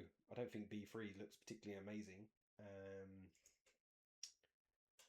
just rook here just looks like a bit of a wah. It's like, oh, yeah, I line up my rook to push the pawn, which I still can't really push. Sorry, I'm just laughing at the chat. I don't mean that in a bad way. I'm going to explain myself why I almost choked on my beer. But when you say, is Simon the best player from England? I can say he isn't. He's 50 times better than me. I just want to put that there. And he's a very good friend. Okay, so let's just put some context to about what I'm just about to say. But he is fantastic as in like a commentator, blitz player, definitely fun, exciting. Will eventually be 3,000. I would imagine just briefly, just touch it, just to be like, oh, because we've seen him beat 3,000 people in Total Tuesday and stuff like that. That's for sure. And it doesn't mean that he can't get better at slow chess. He just doesn't really have the time for it. You could argue he doesn't have the patience for it anymore. But yeah, he's definitely not top, but he's definitely very popular. So the best player, yeah. I mean, people are saying David Howe is probably the best player in England. That I think that's fair still. There is someone higher rated than David Howe, but he doesn't play chess anymore. In Matthew Sadler, you would know all about him from a book called Game Changer and the fact that he's a really good grandmaster. He was a grandmaster back in the Kasparov days. Was very decent. Went to Holland for a long time. I think he's like some sort of computer genius or something. I don't know about genius, but he's definitely some sort of computer tech guy back in the day. And I think that basically made more money than chess, so he stuck with that. I may have just made that up, but there must have been a reason why he just stopped playing. And usually it's because they realise that they've got as good as they can get. I mean, 26.97 is pretty hot. Let's be honest. And that's a fair comment, Kinder. Honestly, he does do a lot of commentary now, right? YouTube stuff. But I don't know if it was an April Fool's, but I think he owns a flower shop now in Norway. Grandmaster Flowers. I don't know. I may have just made that up. But yeah, Mickey's a legend, and yeah, he is at the moment probably our best player ever. I'd go that far. He's not. I don't think he is the best player right now. But then on his day, you just you can't, because the style that he plays, he's not. I mean, his nickname back in the day was Spider-Man because of just like being like clairvoyant and seeing stuff coming before it and stopping it before it happens. Stuff like Karpov, but almost better than Karpov. But obviously that's a big say. I mean, let's just calm down because Karpov's world champion and Mickey Adams wasn't. But yeah, his style was just almost unplayable unless he played Kasparov, and Kasparov just tore him to pieces. Which is in itself, it must be like the most brutal thing for our up and coming players when they do eventually hit these guys, and they're just like, oh, all right, yeah, they're quite good at chess. I've just spent my life doing this. How much do they pay for Scrabble? No, kidding. Obviously, all our top players on their day have beaten former world champions, and stuff like that. So it's not like we're a weak country. It's just we don't have strongness all at the same time. In fact, during Mickey Adams' heyday and Nigel Short was there as well, that was probably the only time we've really had top two players in the top 20. Otherwise, we've just had one-off like rockets shooting stars that just fade, which is a bit of a shame, really. Yeah. This mean it's over. We've got people like Bogdana who will obviously be very, very, very, very strong. And I've mentioned earlier on, she's already. I think she beat Judith Polgar's record for first norm. I don't know which norm it is. I think it's IM. I think it was IM norm, and she's already got. She's like 12. Ridiculous. She might be younger. I think she's 12 though. I'm pretty sure she's 12. Absolutely insane. Definitely going to be the best woman player this country has ever produced. And then, yeah, hopefully more. Hopefully more. It'll be good for us. But yeah, I do digress. Obviously, I'm not sure about this Simon game still. He'll come up with something. He always does, right? He'll sit there for, what's the times like on the clocks? So he's already invested quite a lot. So interestingly, he picked this opening and he's already like 20 minutes down on the clock. But he, you know what he is? He's sitting there generating. He's going, how do I make this exciting? How do I make this exciting? Well, if he knew I was commentating on his game, he'd already sacrificed something. Nah, jokes. He doesn't care. Doesn't care. He just, it's good for him. I'm glad to see him at the British Championship, to be honest, because he's missed so many of them. And there's always this hope for like all Simon Williams fans that he will just start playing chess properly. Maybe. I don't know, invest a little bit of time on it. I think he came second once at the British Championship. Might have been joint second, but it doesn't matter. It's still impressive, right? I can't remember who won it that year. Oh, I was going to say Keith Arkle, but I don't think it was.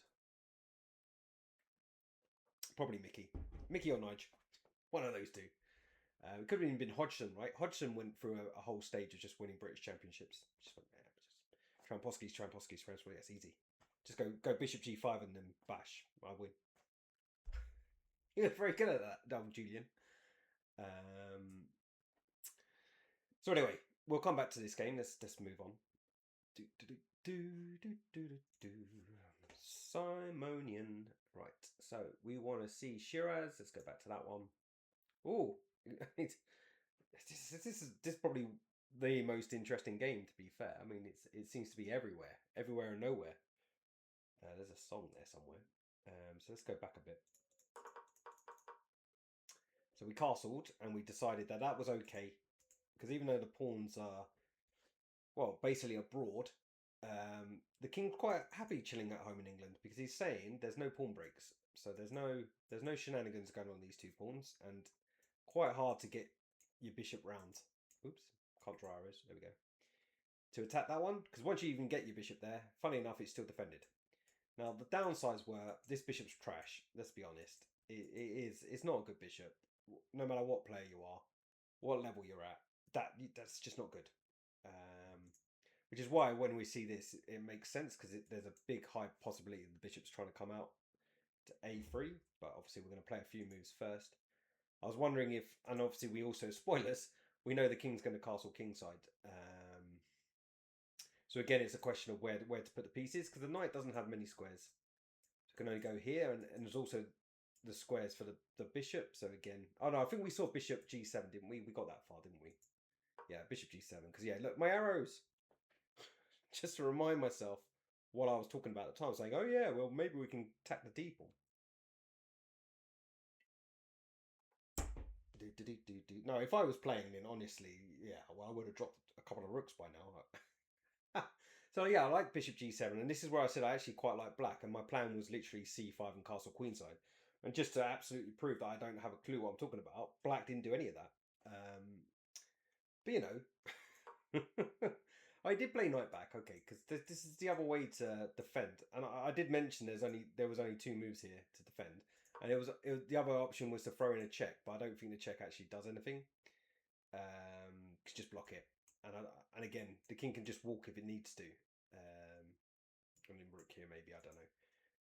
So the options were bishop here, which looks kind of redundant, right? Because I've just talked about how bad it is, because you want to defend the pawn, or bishop back maybe. But again, what you're doing is it going there to bite on granite? It's already biting on granite over there. So again, well, maybe it's not in its best square because you're not really going to sacrifice, but it's just moving a piece for no reason. And then the last thing is, where's the knight going to go? Maybe into there, but again, quite easy to kick out.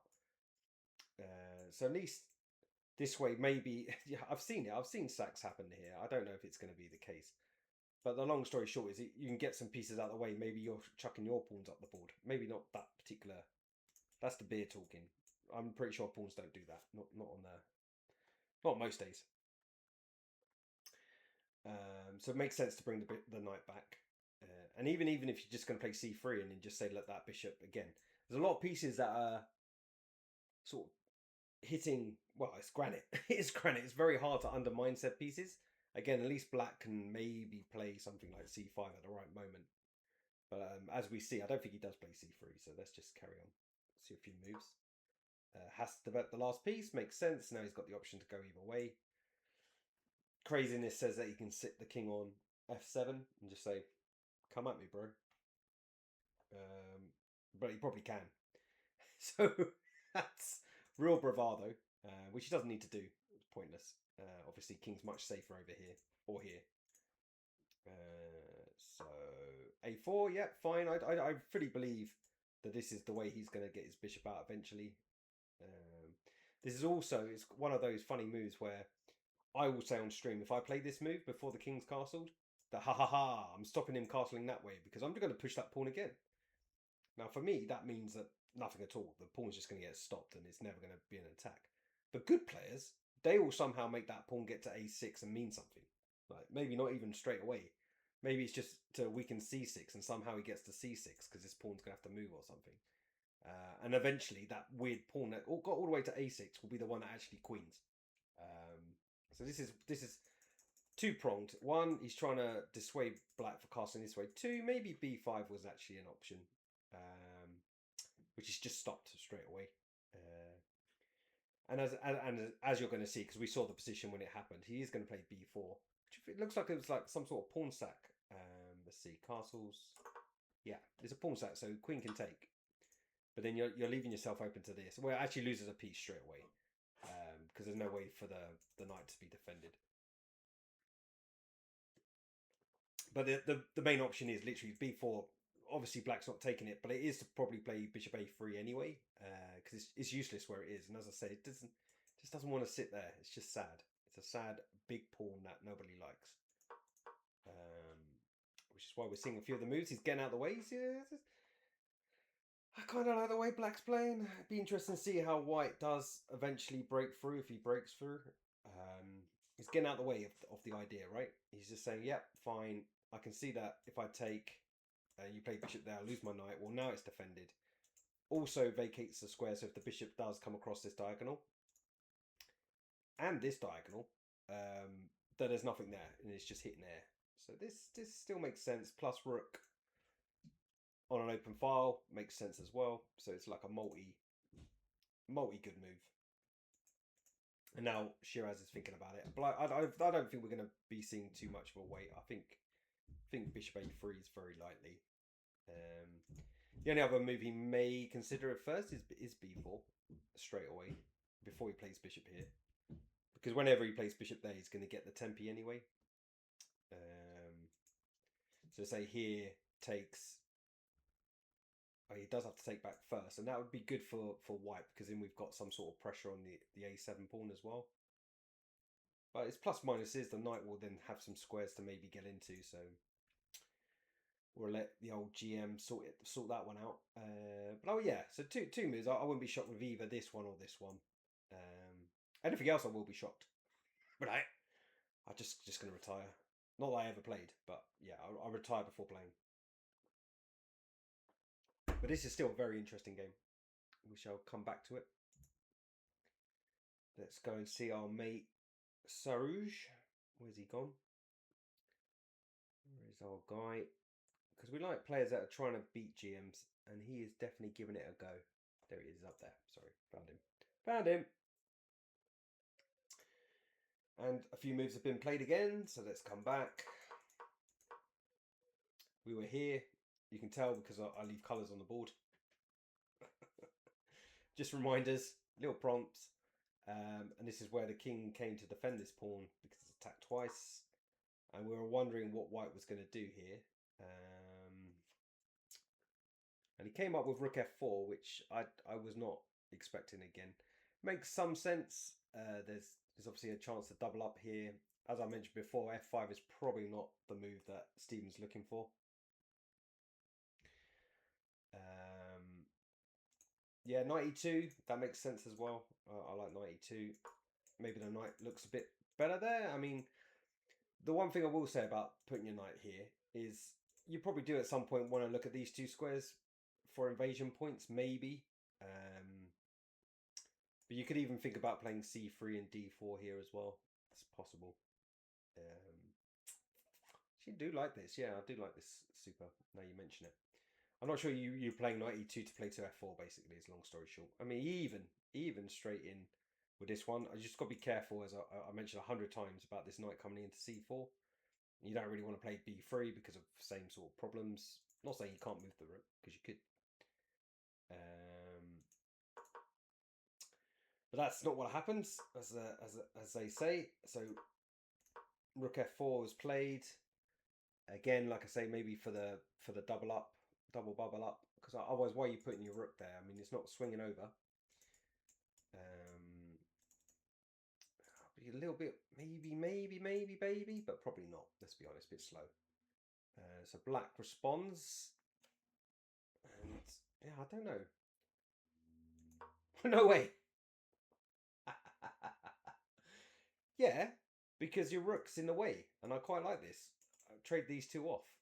I mentioned this before. This might be black's best piece, but that's also a very good piece. It's not a terrible thing to knock off the board at all.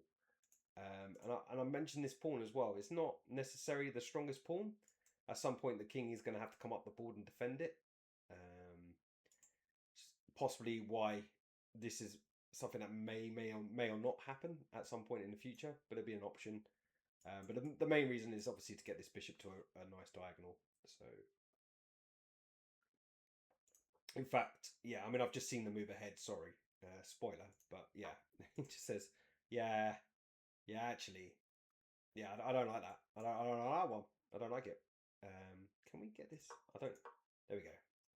I didn't like the faded colour. It made it feel like I've had far too many beers, and this is only beer number 4. You know, I'm still talking some sense. I know I am, because as soon as I stop talking sense, stream's ending. I'm like, cut. Take that guy off. So yeah, rook back. Maybe he should have gone there in the first place, right? If he didn't go with like Super's idea of knight coming back, why didn't he just go here first? Did he want black to play this move? Did he try to, what's it called, entice him to do it? I don't know why. What was he bothered about? Why is this square particularly better, since this is the same plan? So yeah, don't know. Maybe this is a weakness. I don't know. The dark squares are weakened a little bit. Let's not lie. Could be some really deep move, right? Because now this square is available. It wasn't available before. Could well be jousting, just like picking away just to see how black will react. Yeah. But it's not nothing. Like I say, this decent square now, right? You never want to do anything silly like this and give that one away. So he's thrown the moniker back on black, but this is always black's plan. I mentioned f5 just because you have to, because it's part of the position, and it's just rubbish. Especially now you played this pawn away from this square, because f5 you need the pawn chain for it to be strong, and as soon as you move this one becomes too weak. So the only other plan that black really has here is all about the expansion on this side of the board, which happens. No spoiler. Well, it is a spoiler, because I just told you before I made the move. But I was talking about this before, and this is hard to meet. This is really strong. I mean, this bishop is violent once it eventually does get down here, and one of these pawns will be the queening pawn of doom. So white reacts accordingly. He knows it's coming. So I don't think there's going to be any. Now see, there you go. That's a grandmaster move. Because why not b5? That for me, you only play this move if you're hoping to play this move, because you're stabilizing c5. But why did you put your rook there? Or is it simply just to get out the way of this? It's just deep. It's just deep stuff by Stephen. I'm like, Stephen, I'm trying to understand your game, and you're just doing stuff like this, and I'm like, what are you doing? What are you doing? But it makes sense, of course. He is vacating. It makes, and he will maybe play this in a minute. Who knows? But all I can see, if anyone plays such a move like this, you're just strengthening this pawn. So this is now being telegraphed as the move. And can he even play it? Takes. No. So is he now going to bring this rook over? Is that the idea? Is this break good? It's funny, right? Because you just imagine it all. Do you think this might have been a computer? What's it called? A DCT board mistake, where his pawn is here. Because why does this look so bad? What's wrong with this?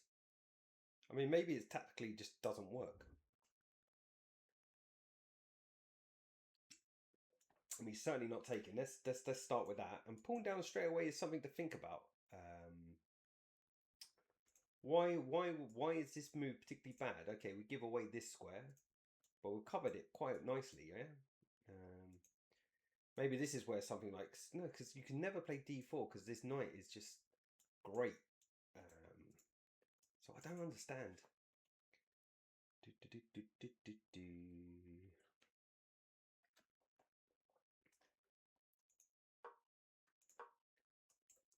Because of that. But why would you do that?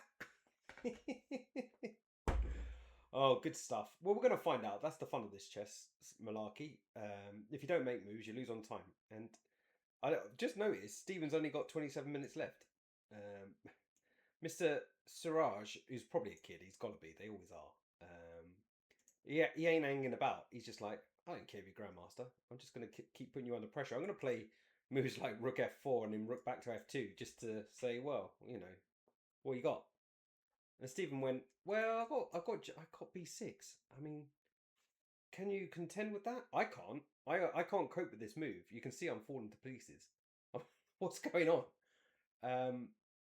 Just why would you do it unless you're going to try to play this? And you can't.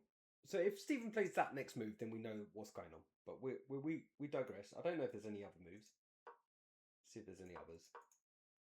Okay, so there's a double up.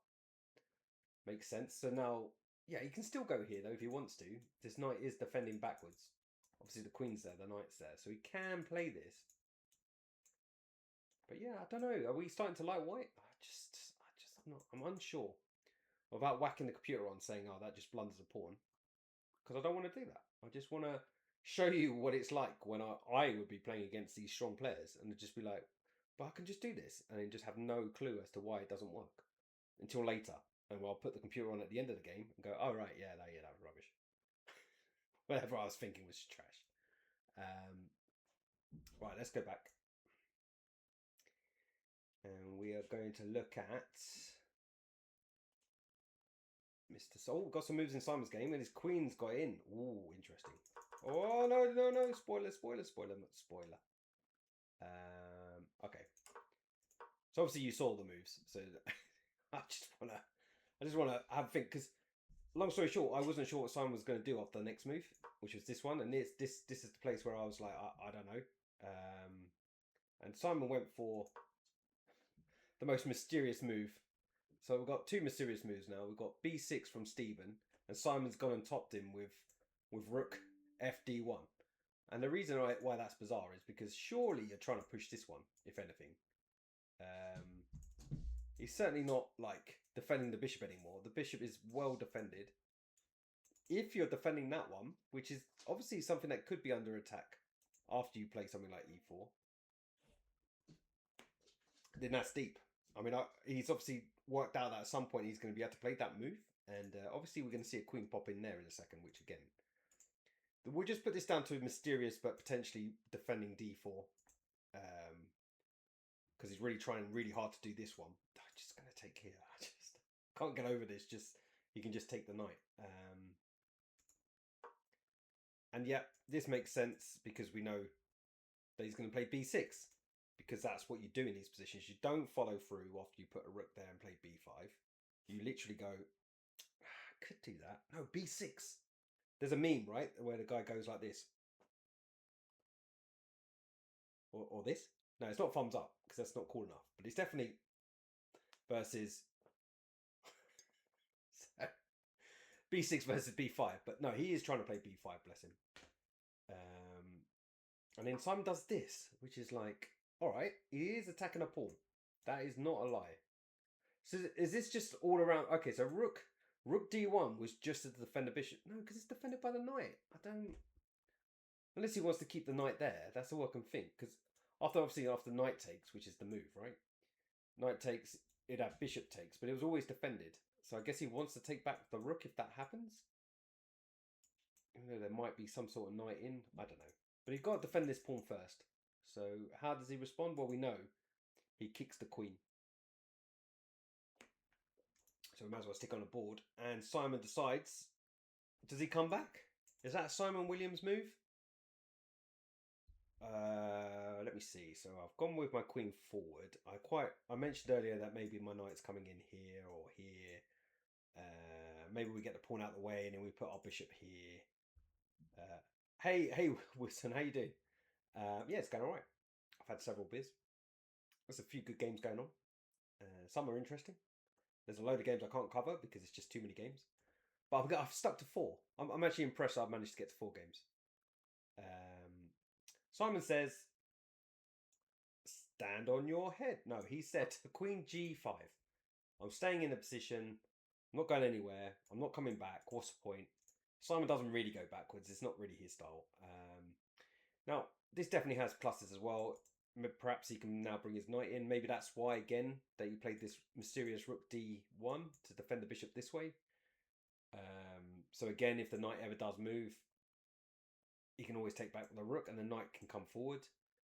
But it's interesting, isn't it? Because I feel like he's almost in his own way now. Because how does he get onto the dark squares if he is going to go for this dark square idea? It's interesting. Obviously, it works really well if he does then give up said piece, but at any point, be it take or take, there is always this knight dropping in.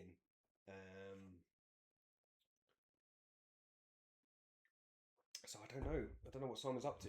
I just like the way he's very uncompromising. He's like, well, I'm going forward. Yeah, and then I'm going here. He took 20 minutes, remember, to come up with this idea. So I really hope that something definitely develops from here. Oh, you played Roland. Oh, good stuff. I've not come across him before. But I mean, he obviously won his first game. But I think he had quite an easy first round. He beat Louis Cheng. I say that. Like, Louis Cheng's probably like 8 years old. And he's 2008 rated. So I'll just sit back in my chair again and take a breath. But it's good to hear. If you played him, is he what style of player would you say he is then? And by the way, really the main reason he stayed on this line is because you still got to deal with this take here. It's still a thing. It's on the board waiting. I don't think it's something he's going to forget, but it's there. So yeah, so knight back, defending the pawn. And interesting though, yeah, and knight may be coming forward to e6 as well, which covers a lot of squares, including g7, which could be useful for the checkmate on the dark squares. But yeah, it's interesting. I don't know where or what. He's versatile. Okay, cool. That's good. I mean, I like these. I mean, I played this myself. This idea of getting a pawn onto c4, but you missed the beginning of the stream. But the beginning of the stream is me just going, but what's he going to do with this bishop? What is it doing? And then he put it on d2, and I was like, oh, all right, okay. And I'm still been and ahhing ever since. But I'm not. I mean, it's kind of, they've called this the English opening Agincourt defense, but it doesn't really feel like it. I don't know if you ever really have a pawn here, and this bishop here just feels weird. It's usually over here or here. But Simon, he is a grandmaster. There is a reasoning there, and basically it must have been played many times. I'm sure this is only move 15. I doubt we're that far from book if we're not still in book. I'm like, oh, this is craziness, madness. It's like, oh, this move, that move, I don't understand, and it's like 20 moves of book. Could be. Okay, so knight's in. That makes sense. And I always like to point this out because this happens often in my games when I play the old rapid stuff on Twitch.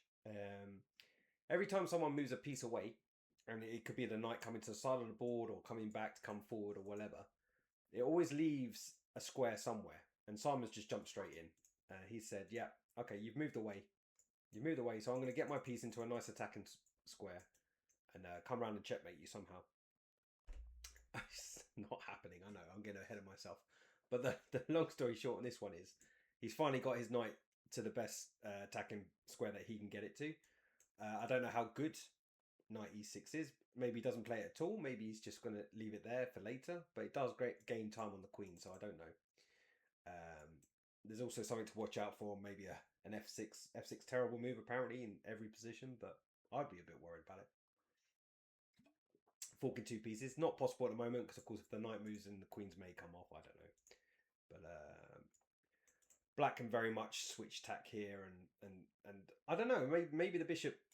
Yeah, I still think it's good. I think he's still going to take here. I can't believe you would ever leave your bishop there if you weren't going to take there, but I'm up for the surprise. I guess b5 is no longer an option. Remember, I'm like, oh yeah, b5 is definitely coming.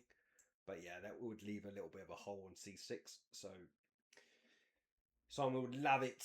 He'd love it if that happened. Which is kind of that. Kevin Keevan passed away not long ago. He was a bit of a legend in the world of football. And he had this massive rant once upon a time where Newcastle were 12 points ahead of Man United. And he said, I'd love it. I'd love it if we beat them. Love it. And yeah, of course, Man United did win the Premiership that year, which was unfortunate. Unless you're a Man United fan, in which case it's brilliant. I'm not a Man United fan. And I liked Newcastle that year. They had David Ginola, Asprilla. So random. The players they had. Les Ferdinand. I think Beardsley was even still playing then. Must have been his last season or something. But like weird and wacky players that you've definitely heard of, but so long ago and prove your age. So anyway, so he's playing against this idea, and there's no more moves. So good. Okay, so now it's black to respond, and like I say, I don't know if you go straight here, kick the queen. Where does the queen even go? Does the queen just stay around the king? I guess so. That's Simon's style again. Does he even like try to trade this way? It's a bit weird. Does that lose a pawn? No, loses a pawn. So he's never got like knight back because this one's attacked. So he can't move this one yet. Well, not that way at least.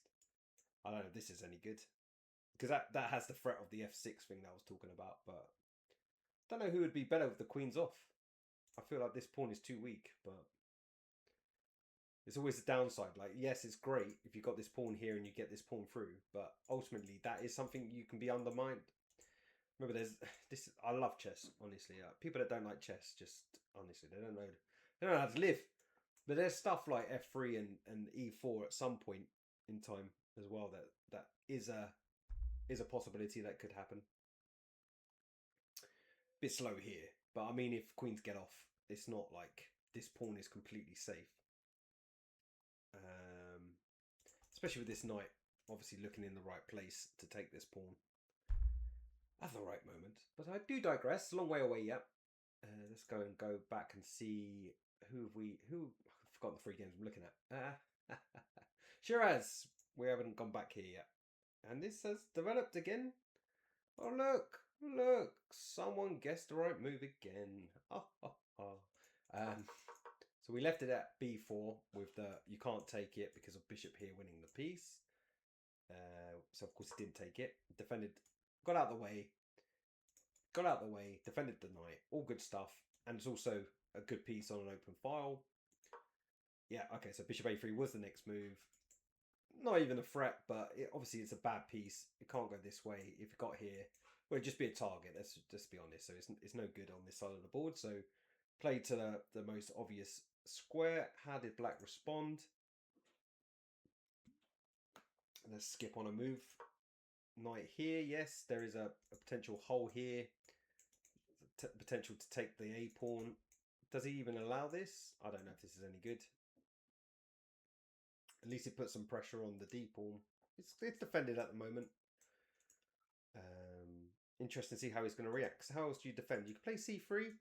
Again, making it all solid. Queen will defend the a pawn. So c3 is a grand masterly hold everything together. But I say that like I know what I'm talking about. Honestly, that's exactly the Patzer move. Like, oh my god, he's attacking stuff. I better defend.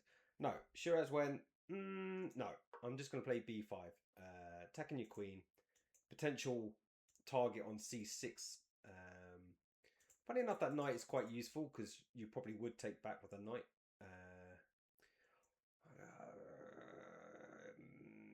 Just because it puts pressure here, but I'm in and ahhing because I don't know who wants the b file. But b5, you've got to address the elephant in the room, which is definitely taking the queen. So queen needs to go somewhere. c5 doesn't work because we're just going to take it. You can probably take it both ways because you've got time. There's no bishop takes here. Yeah, so pawn takes probably better because then you might be at some point. Well, I don't know. Hey, it doesn't matter. It's never going to be playing. Sorry, I digress. So some sort of queen back. I'm probably this one. Just keep an eye on this pawn. Maybe you take back with the queen if bishop ever trades itself. That's something for white to think about. Still got this pawn on pre. You've got to wonder whether that'd be something to think about after the queen moves. But the queen's got to move, so let's get that queen out of the way. Okay, this makes sense. I'm just going to say that to all these moves because they're stronger than me. But it does. We are hammering down the file. That looks pretty good. I can see there's an invasion point even on e3 already. This is the downside of having a king with 2 pawns up on holiday. The king stayed home saying, yeah, it's all right. Go and enjoy yourself. I'm just going to sit at home and it'll be fine. But maybe not. The plus side, of course, is it's quite hard to get any other pieces to support said queen. So the queen comes in and goes, yes, I gotcha. But no backup. Backup is all the way over here. What's backup doing? Not a lot. Initially, the threat would be bishop takes here. So there is something.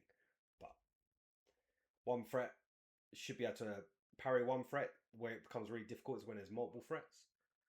So are we here? This is the position. Okay, so this is the live position.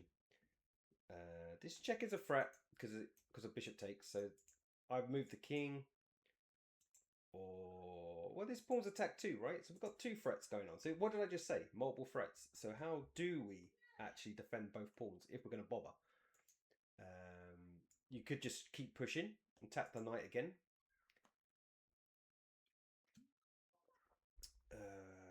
Trying to see, there may even be some weird stuff here. So there's even bishop takes check, right? Not after a5. a5 may actually be the move, by the way. I don't know, because I think you have to respond. Because the long story short is after takes, knight takes, queen check, you can't block with a piece that defends this square, and there's no good discovery because you just take the queen. So this is real. Takes, check, king move, takes the knight. And I guess the only slight move that you might be worried about is if somehow you can get bishop b7, kind of at the moment, because just queen takes the bishop. But it'd be interesting to see what white's move is here, is whether attack the knight or somehow set up. I don't know if you can leave this one. Knight takes c4 perhaps, or just knight takes. Yeah, no, maybe you do. What do we do? 2 pawns on pre. 2 pawns on pre.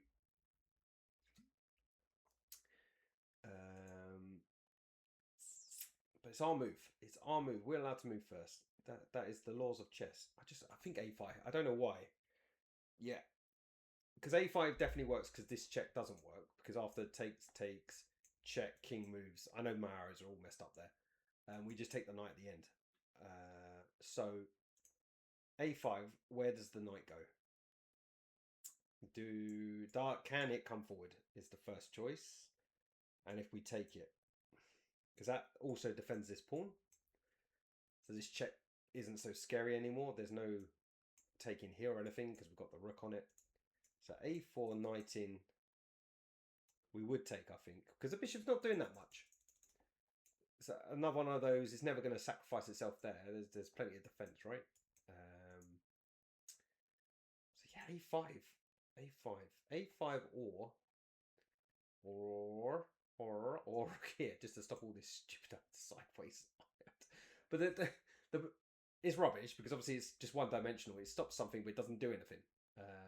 You're better off putting your rook on e1 and then hoping that you get to challenge this file. But just at the moment, I don't think you have time. I think it again just takes king moves. No, sorry, not king moves. Here takes, knight takes, check, Oh, hang on a minute. Hang on. Hang on a second. Rook here. Check. King. No. Knight takes. This. He doesn't have check, does he? Because he's attacked. Okay, so that's a, that is a defense. Rook E1 is a defense. I get there eventually. Now it does defend this one, but it doesn't defend that one. And I don't think we can just give that pawn. I really don't. Ah, it does. Knight takes, bishop takes here. It just wins a piece, no? Okay, so this pawn's not on proof. I'm just so bad at chess. I get there eventually, though. Eventually. When it's really obvious. Like it is here. And you probably all going, yeah, but he just takes the knight. And you do. So this one is not on pre. Knight takes, bishop takes here. And there's no knight here, is there? Maybe there is. Game goes on, guys. Oh, dear. Because we're attacking the queen and the bishop. And this one's also attacked. So maybe you can. Maybe you can. You still can take here. Takes. Knight here. Say we attack. Well, we definitely don't go there because knight takes here, and we take here, and we're actually losing. So okay, so yeah, this a5. All right, I'm coming back to this game, but if a5 is not on the board, we know everything I just said was rubbish. Probably high chance of that being true. So we're going to go back to well, Simon's game only one move on. Yeah, and he did play knight e6. I don't know if you can see that's quite small. I'll just jump in quick. Looks like knight e6 was played, and Simon has maintained some sort of attempt on the dark squares, which is fine, all makes sense. And it is still very interesting that Simon thinks that he's better after a queen exchange, I'd imagine. Not that he ever has to, but I guess he has to think about it at some point, right? So if knight in straight away, and no time for knight takes knight, because of course queen takes queen. Oh, okay, so this bishop back idea, it's coming up with some ideas, but not the execution. And this has a plus minus. Of course, it's great because I fully believe you can't just at some point let white have all the dark squares. But now this idea is back on again. I mean, obviously the queen has to decide where it's going to go. I don't know where it's going to go yet. Maybe h6 or here. Maybe not there because there's. I like queen h6, but then I guess he may be just coming back again. Got to remember that this is I don't again know Roland that well, so if Wilson knows anything about this, then I'll be very happy to hear it. But would do you think Roland would be happy with a draw? Not that Simon would be necessarily happy with it either. But maybe a draw, little shuffle, or is it I'll show you who's boss situation? Who knows? Again, yeah, I mean Simon's got potential here, but you just can't currently leave that one there. I believe knight in will be something that you need to worry about. So Simon's almost definitely moving the queen, and I just don't know where. He could even maybe go to h3. All right, thanks for popping by, Mr. Kibitza. It's good to see you again. Because at least he's not getting hit again by anything. And light squares, there's no light square bishops. And again, I just feel like he does want to hang around this position. This is happening, isn't it? I can just... It's coming. It's coming. And this bishop's going to win the game after me giving it such a hard time. Saying, oh yeah, it's rubbish. Stuck behind the pawn chain the whole time. At some point, black's just going to swap and leave the bishop somewhere stupid like here or caged this way. The knight's going to dominate it. And eventually it's just going to win the game, isn't it? Let's just be honest. It's just the way life is. So, draw. I'll stay away from that game. No, draws is good. Okay, we're back to this game. And this one was the one where the mysterious b6 was played. And rook was doubled up. Yep. And we left it here, I believe. And I was saying, oh, maybe, just maybe he's still going to play rook here to try to play d5. But I'm just not convinced. I'm just not. It feels really slow. And at any point, I feel like you can just put the knight in there to stop said d5 move. So So yeah, I don't know. I just feel like white's been maneuvering around quite nicely. As I said before, I was a bit surprised that we didn't just see the pawn march down the board. So what black came up with was rook here. Wow, these are... I mean, there must be a reason that he's played what he's played. I just... Because I can't quite gather this move, I just don't... Is he incongruous? Is that the right word? To the position? I don't really get why you do this. Yes, you're supporting here. Do you have to worry about this knight ever coming in? I don't know. It's probably too slow, but both d6, a7, and the fork. I mean, obviously, you'd hope a grandmaster would see that, so I'm not expecting that to happen. But yeah, look there. Why? Help a man. Help a man. Teach a man how to fish rather than give me a fish. I don't get it. Again. Knight here, perhaps? It's like you're putting pressure on a pawn that can't be taken in any way, shape or form. There's never going to be a d4 because of the knight coming in here. Can't shift that knight. It's a very good piece. I don't know if black is just saying, it's a level position, I'll wait until white makes a mistake.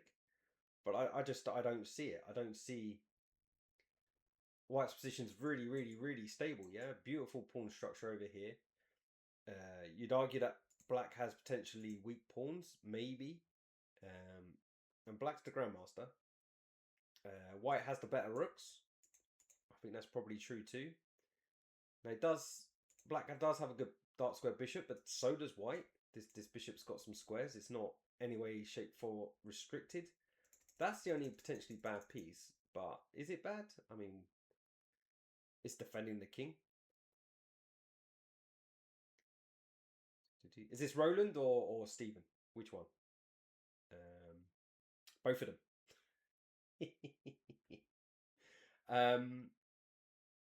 Yeah, I don't know how. I mean, to be fair, I mean, I don't see an obvious move for white to push. Everything's defended. Like the point of attack is covered like 100 times, which is, you know, prophylaxis till a maximum, which basically, in a layman's term, means just over defend a position, a weakness, and it means that ultimately you can move a piece away, knowing that you've got so many pieces defending that you've got that opportunity. I don't know. Are we going to bring the bishop in? I mean, this is still the piece that I'm looking at as to do something. But even if you got it there and you traded, I don't know, it kind of looks scary near the king. I don't know if you're ever going to get this move in, possibly. So I wouldn't be shocked with bishop g5, but it doesn't, unless going to f6 actually does something, which I'm still not convinced. Maybe you're taking the knight just to get rid of the bloody knight. Not the, yeah, and then, yeah, you're not really playing this. But get the bishop in. Yeah, maybe I'm talking myself into this one move, which means I'm getting obsessed, which is probably the beer. Yeah, I don't know. I don't feel like white has any like major weakness, but maybe we can go back to even Super's idea. Maybe even just knight e2 again with the idea of c3 d4. And as I say, this is potentially aimed at this, but lower power piece defending means that these two are negated. So again, he really is going for f5. Playing f5 when you've got a pawn on h5 is unusual to say the least. So we've got a couple of moves. I guess you're going to play this at some point. Just in case the bishop does ever get distracted, it's probably a good idea. Also defends g3, which is also loose. So now the king's doing something where it's a little bit useful. And again, just a move that slightly improves. Yeah, it's tense, right? I feel this one's a real standoff. And at the end of the day, I really don't think Stephen's going to be happy. He drew in the first round, so I don't think he's going to be happy with another draw. Even if he's black, I don't think it matters. I think he'll take this down to king and pawns rather than accept a draw in a middle game on move 19. It's just not going to happen. And Stephen finally decides that action is necessary by bringing the knight back. Again, not an unbelievable move. Freeing up the bishop at some point. This knight's now pinned, so that we're not going to see this idea of knight e2 anytime soon, because that pawn drops, that pawn drops. Maybe not both of them, but definitely that one.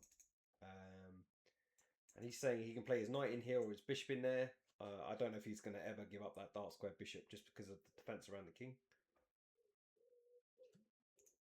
And once the knight gets here, maybe f5's coming. I'm just obsessed with f5 again. f5 is unlikely to the maximum.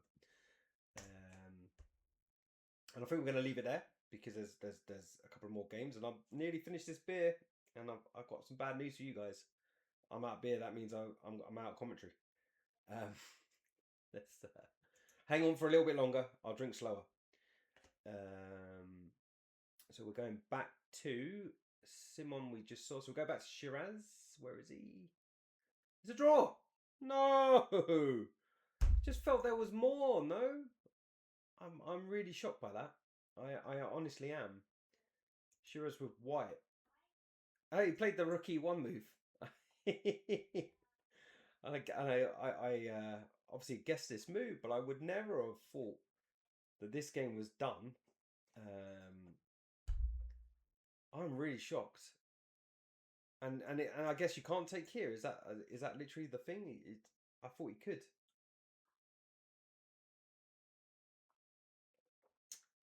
Can he not take here? What's okay? I haven't put very many moves on the board. Let's be frank. So let's put a move on the board.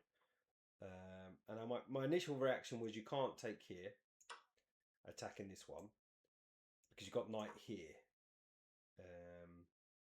attacking queen and bishop, right? I mean, this can't be good.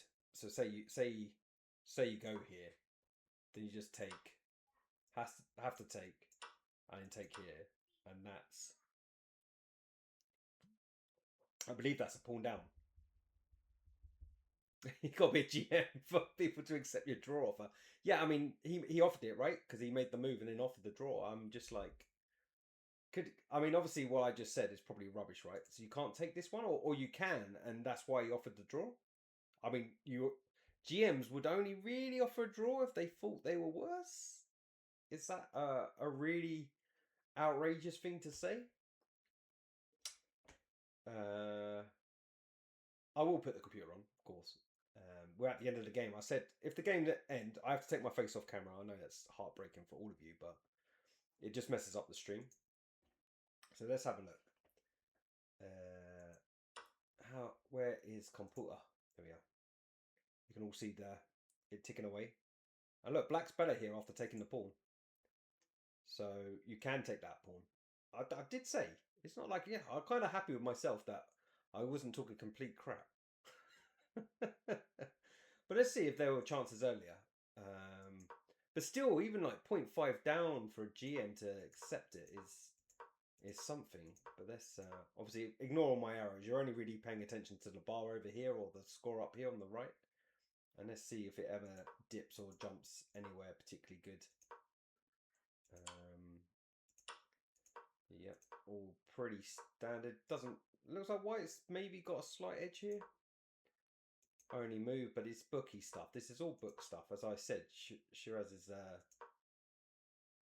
and here was my first thing about whether you play knight here or not. Knight e7 is actually top move, so go the patzer. I was thinking, why wouldn't you defend this way? Because you get pieces out and bishop e7, etc. And this was the top choice, but I'm guessing it's not going to be much difference between the two moves, to be fair.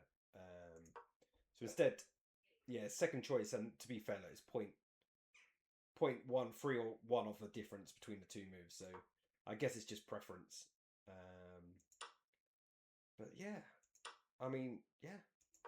Maybe this is just a safe line and he knew about it. So bishop d3, interestingly, a slight blunder. So what was the killer?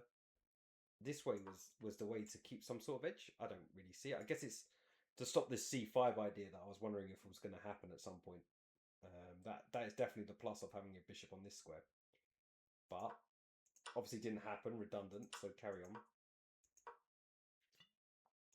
And this is apparently level. I find that really interesting.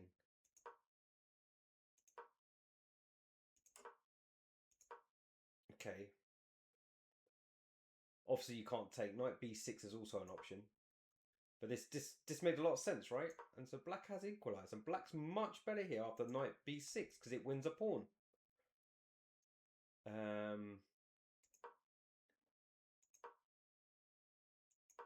Rook e1. And funny enough, it doesn't even want you to take the pawn. It actually wants to bring the knight straight in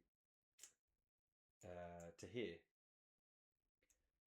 But this is still winning, yeah? It's not really much of a difference. It says c3, but then I guess you just come back, right? Say thank you very much, grab the pawn. Very interesting. Okay, we're going to come back to turn the computer off. I'm actually kind of happy that I had some sort of judgment in that game because that's not an opening that I know anything about. But yeah, meh. Andrew could have won. He went, nah, not today. Not today. Today he chose peace. Another day maybe he chooses blood. That's one less game for me to look at as well, which is kind of relieving. Right, so back to Simon. Simon's game has developed a bit more. He did come back here and he did play a free. I feel like I'm just having like a mecha moment where I'm actually predicting top level player moves. Meh. Just luck. So, he had to make a decision about this pin. So what did he do? He came back to g3. That kind of makes sense. The only reason I was thinking h3 instead, just to justify my terrible moves, is I thought he was just going to bring his knight to h5 and chase Simon around, which he obviously doesn't do. So brings the knight back instead. Maybe, yeah, okay, so he's chasing him around this way instead. What else is that an advantage of? Oh, he wants to get some sort of pressure here, perhaps. With Queen c7. Still a little bit of a strange move to go here, unless he was trying to use this knight to go to this square.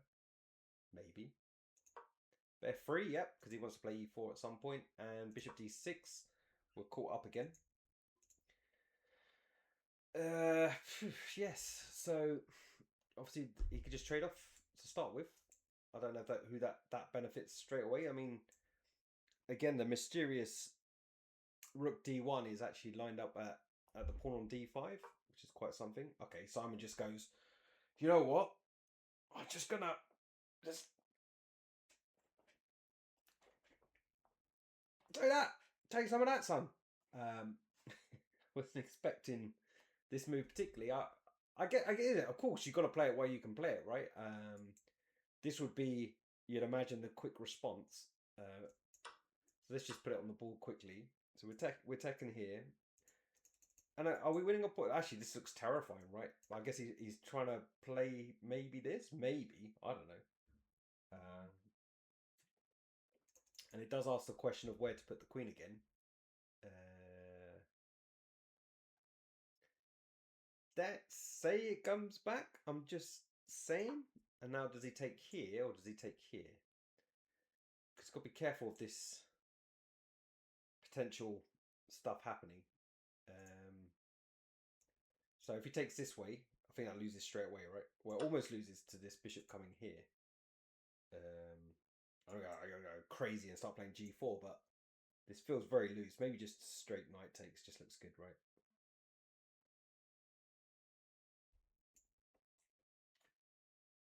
Yeah, knight takes with some sort of pressure coming along here. I mean, that just looks devastating, so that's not likely to happen. So maybe taking is not the move. It's just at some point there may be something like this. I mean, the pin's important. This is actually very interesting now. Okay. Not that it wasn't interesting anyway. I'm just going to resettle myself.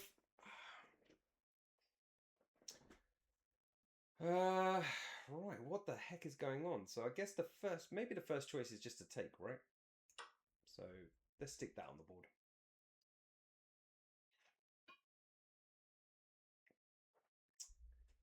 Straight takes. Now, taking back with the pawn looks natural-ish. I mean, the thing is, there is going to be some doubling happening at some point. So what are we taking with? Do we take with the knight, maybe? Don't know if that helps or not. Say we take with the pawn. And then you'd imagine takes here.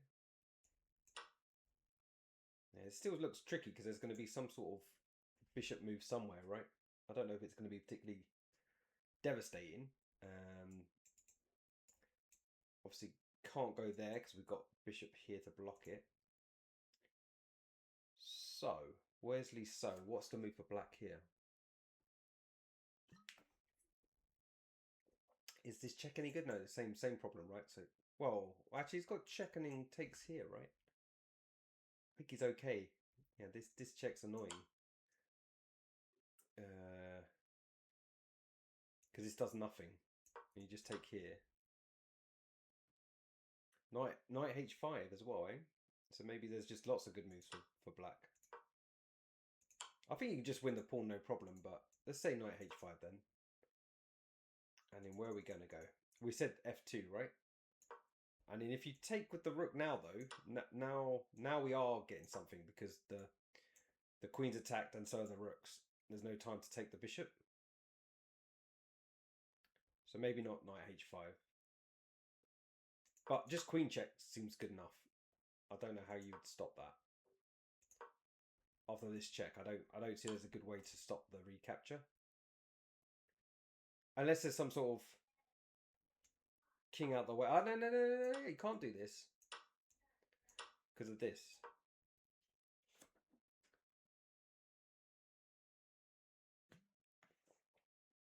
So this still is very good for white.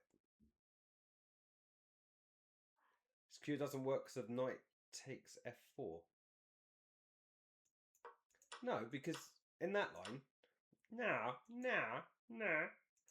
in this line, here, rook takes, you're attacking the queen.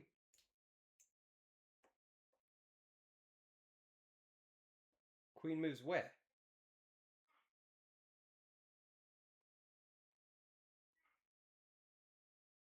Anyway.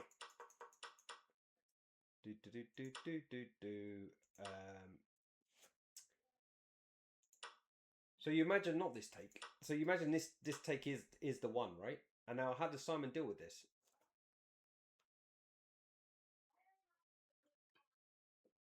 I'm not convinced that this is good for white. I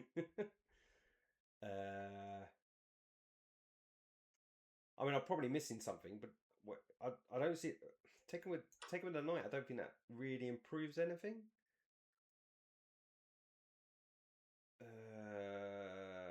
Which way round? I don't know which way round to do this. I mean, even still, this maybe.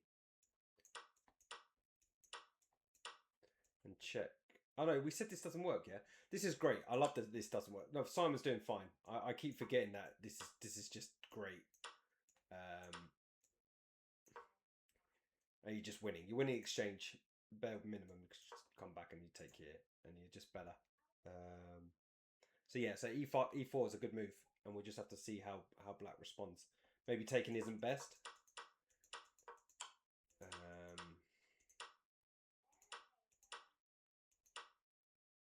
But if you're not taking, what are you doing? Because the threat is to take here. Is that a threat though? This is a good pin. Let's not lie. So that was the other option, wasn't it? Instead of taking the pawn, we can take the knight. So what was happening in this line? Bishop takes, pawn takes, because queen can't take because a rook takes. And now we're going to move this one to here.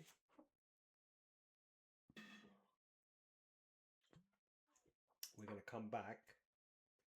And then we're going to take. Possibly. So maybe queen all the way back then.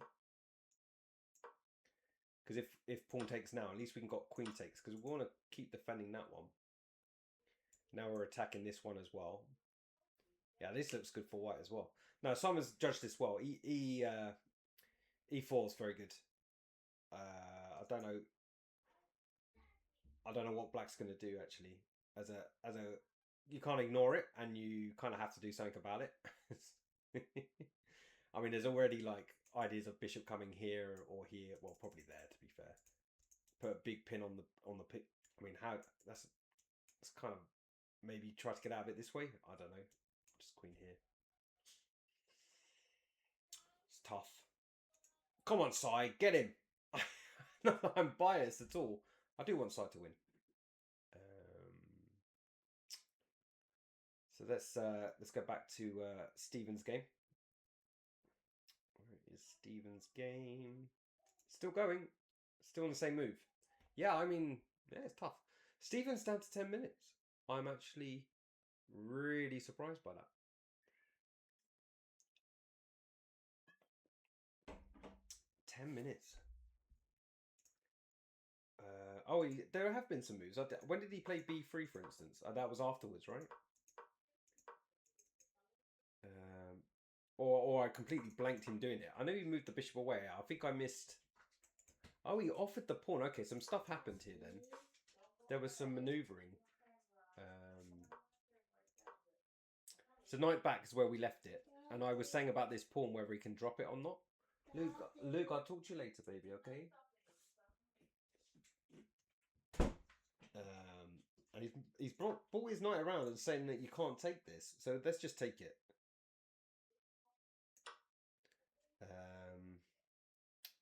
So what has he worked out here? Can he trap the bishop somehow? Can we trap that bishop like with c3 or something? I think that does trap the bishop. I think he has to play something weird like queen here, and then there's like rook here. Because the point is, if he takes here, this square is still redundant, right? So he can still just... How do you save the piece? If here... Does that save the piece? It's not clear how to keep the pressure, yeah? You haven't got something that you can scoot across to here, then you're doing very, very, very well. So there must be a reason why you can't take that. Okay, computer just for this move, because I'm getting tired. Bear with.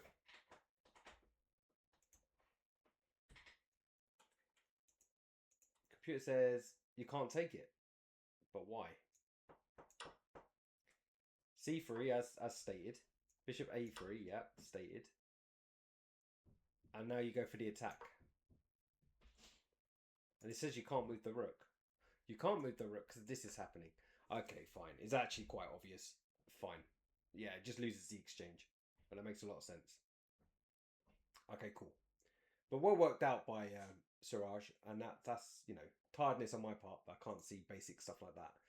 Though I would like to also argue that I did see bishop h6, but I didn't know it was that good. I'd completely forgotten about the danger on f7. So that didn't happen because Stephen's a grandmaster. So he went back. Nice little trick though. Tried to lure him in. Knight back. Saves the pawn, so there's no tactic on there anyway.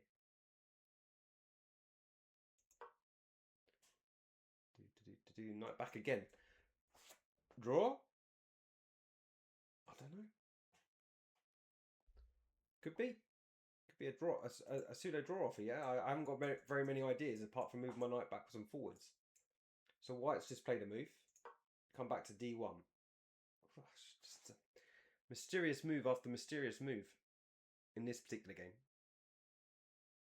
I don't know. What's the idea here? Where are you going? You've gone out of the way of something, but I don't know what. I mean, he can even, not that he will, but he could offer the bishops now because the bishop's not got anything to bite on. What a strange move. I mean, looking at the clocks, maybe he just wants Stephen to burn another 5 minutes. This one's going to be funny. We're on move 22, guys. This is real time trouble.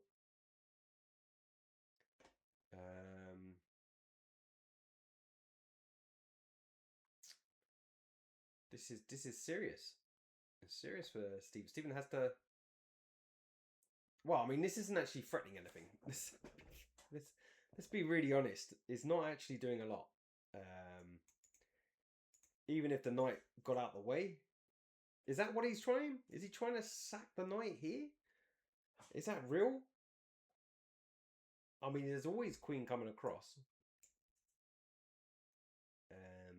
So no, I don't believe that, or bishop here. Because obviously the bishop's still here. That might be the threat. Can you imagine? Take that, Mr. Grandmaster. I like. That's nice. It's nice that you keep moving your knight backwards and forwards, but I'm just going to try and checkmate you. Do you not see how many pieces I have coming at you? Don't know if he wants to sack the bishop first. I don't know. Maybe Stephen's thinking about it though, right? It's not nothing. Whoa, I don't know. Okay, we'll come back, Stephen. Hang in there, sir. And we shall go and find Simon again. Yeah, I'll tell you what. Stephen and Roland, they're in a bit of a pickle, as us English like to understate. There's a bit of a pickle. Yeah, I don't know. There might even be some weird knight f7 here. This stuff never works, by the way. There'll be some sort of annoying bishop takes and then a check at the end of it, and it'll be nothing. So just be a pawn for a pawn, but everything gets swapped off. And I can't believe that's good for white.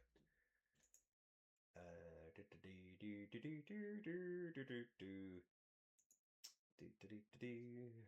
few draws popping up. Black one over here. Should we have a quick look at a win? Let's see a win for black in an ending.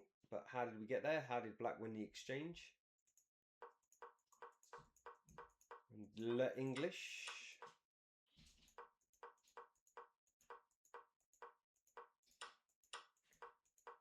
Okay, black's coming forward. You gotta love black's pieces, right? How did this happen? Good stuff. Coming at you, Zach. Sorry, sir. Not Chuck Norris, which you probably needed to be in this game, but Zach Norris. Gets out the way of the pin. It just... Oof. Really? That's the exchange win? How? Why? So takes. We can't take with the knight, apparently. Why can't we take with a knight? What are we missing? Is there some sort of horribleness on the back rank? Takes with knight. Not giving up the exchange. And then you imagine bishop takes knight, right? There must be some tactic here. Or is it takes here first? What's the tactic? Oh, we just take here because it's not defended. Oops. Yeah. So fair enough. Wow. It's still sharp though. I didn't just spot it. And then typical title player, just ground him. Ground and pound, swap everything off. One another pawn. Swap, just keep swapping.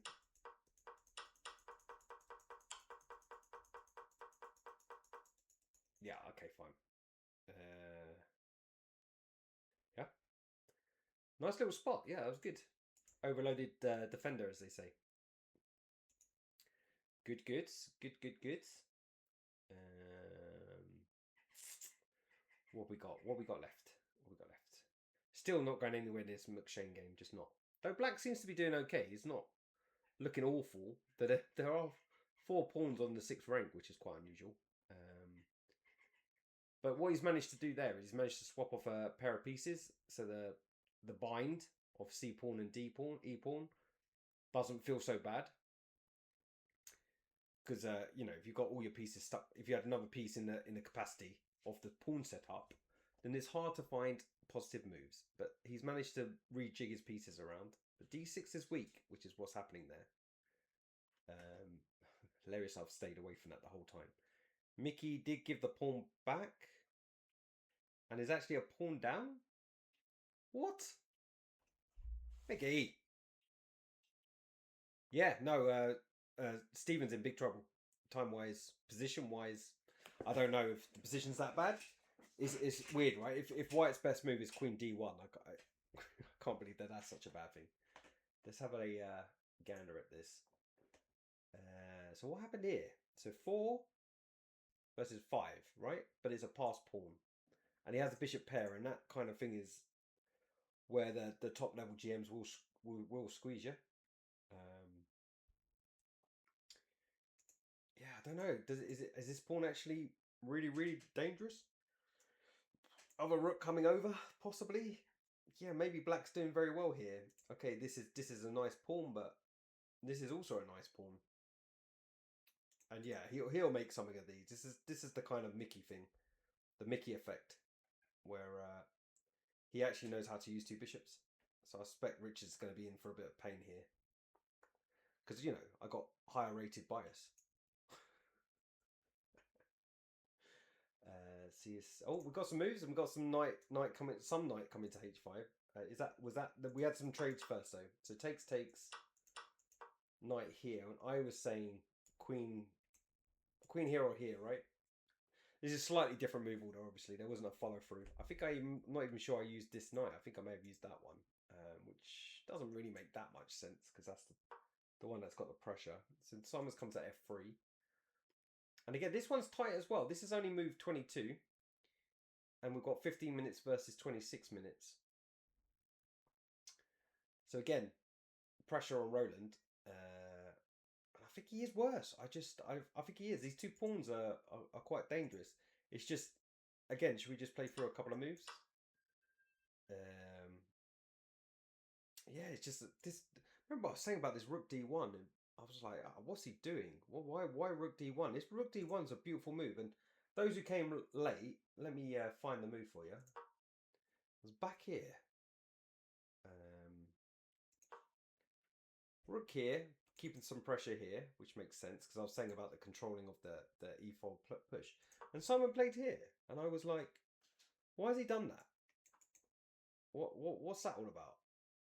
And the hilarity that he's gone this far to know that may be a pin at the end of the position is quite something. I mean, maybe he didn't. Maybe I'm giving him too much respect, but I wouldn't be that shocked.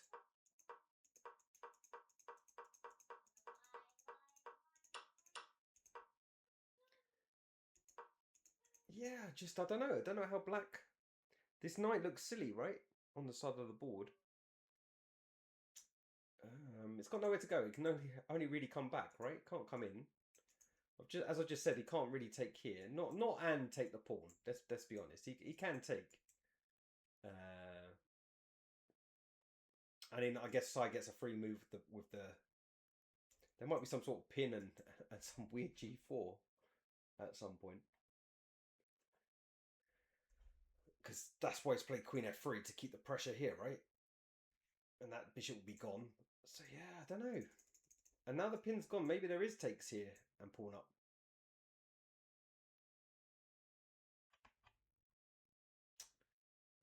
That's a threat. Knight f7 for sure. Because there's all pins as well, right? As well. How do you deal with this move? This is what Roland's thinking about right now. He's like, ah. And he's also saying, oh, is it that? I mean, like I was saying, he doesn't necessarily have to take. He can just move this knight somewhere now.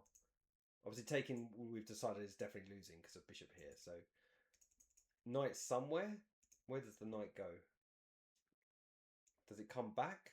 Can we play this move? Because if we play this move, we can take this pawn, right? So Simon in this position has gone, no. I gotcha. I gotcha, sir. And is it, and what is it? What is the move? That's a killer blow here. It's not pushing. He says looking at it. Is it knight in? Guess he's covered, right? He is covered. So now it's a threat to take this pawn, maybe.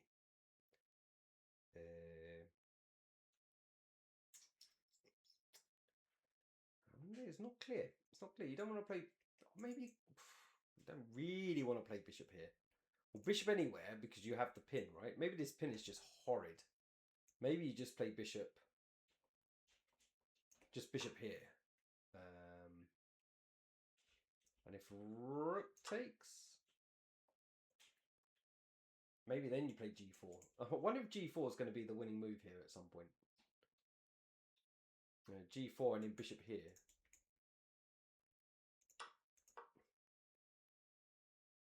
Or straight g4 here. No, because he can take there. Yeah, so bishop here first. Don't know. Still feels awkward for black. I don't know. Don't know. Black's got to solve that one. So let's see if Stephen's found a move.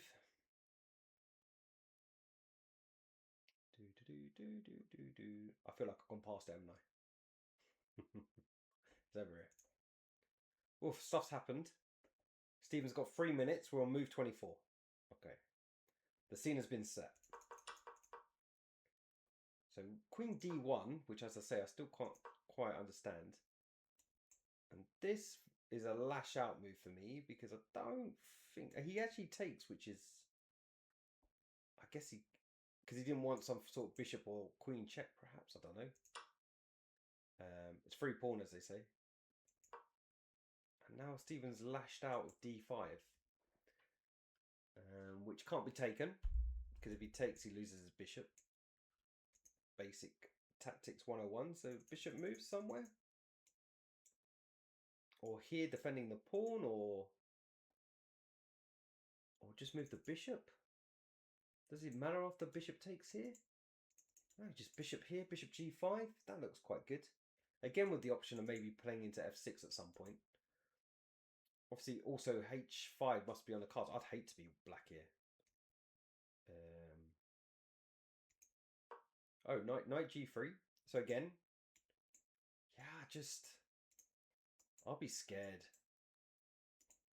But then I'm easily scared when people attack me. Come at me with a knife, and I'm dead. I'll just curl up into a ball and let you get me. This is a nice move, actually. I do like this one. I wonder if he's going to have to pin or something. Pin the knight. This looks devastating, right? There's no pawn down because we're going to take. I say devastating. It just takes and then takes with the knight, so it's kind of defendable. But 2 minutes. This is real. I think we have to stay here, guys, because I think you get 30 seconds a move. Surely he got here and knew he had to make a move. He would have seen this or this or whatever move was going to be selected. So I bet there's some heartbeat. If you have the heartbeat monitor on Stephen right now, I reckon it's going to be going and Suraj just like leaning forward. You can I can't see the cameras, but just lean forward. I don't think White's worth here at all. No, I think White might be good. I think the attacking ideas for White are a lot easier to find than potential energetic moves for Black. Just moves the king out of the way though. That's cool. That's like, oh look! I know you're attacking me. I can see it. I can see you coming for me. I said, do you know what? I'm just gonna go over there. So, king up there. Just go a little bit further up. Just to the right there. What a move! What a move! Like I don't care. He says I don't care. I'm still waiting for this move or this one. Which one's going to burn the 1 minute and 38 that Stephen has left? Because yeah, I don't think you care if he takes, because you got a few options of how you're going to get it back. I think bishop here because if the knight takes, you're really threatening stuff, perhaps. H5, yeah, but as I say, he takes and knight takes, and then okay, maybe it's still not great. I don't know, but is it that bad?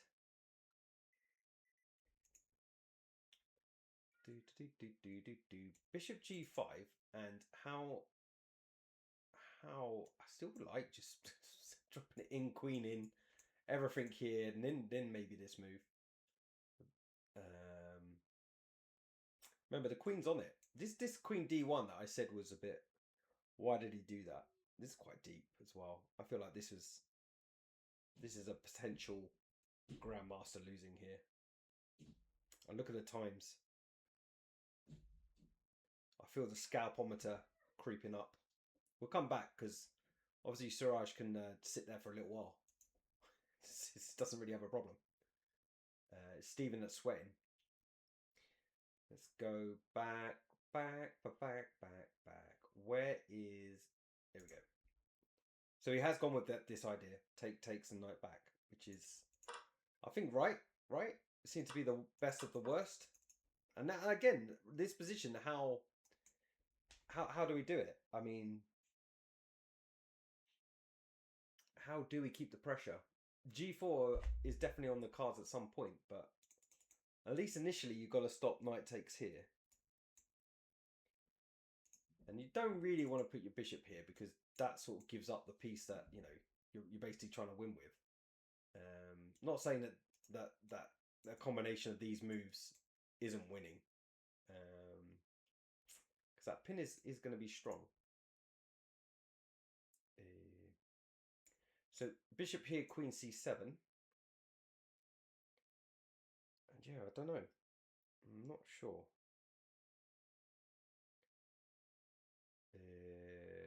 Because bishop here doesn't look right either. No, I don't know. So I still got to find that killer blow plan. I mean, it feels good, but how? How do you? Because you know what it is? These dark squares are just disgusting. Simon's definitely going to be chomping at the bit here. If we use a horsey term, but he does have to find a good move. This just seems a bit. I mean, because it stops the check, right? So the queen doesn't get out for free. So I'm thinking bishop here, queen c7. And then I'm not sure. Then I'm a bit perplexed. Do we have to put our rook here? Because there'll still, you'd imagine, be some sort of g4 and then bishop here skewer at the end of it all. If he ever tries to win that pawn.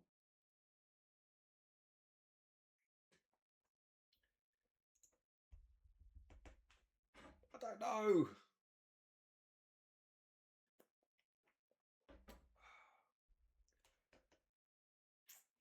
Tense. Back to Stephen.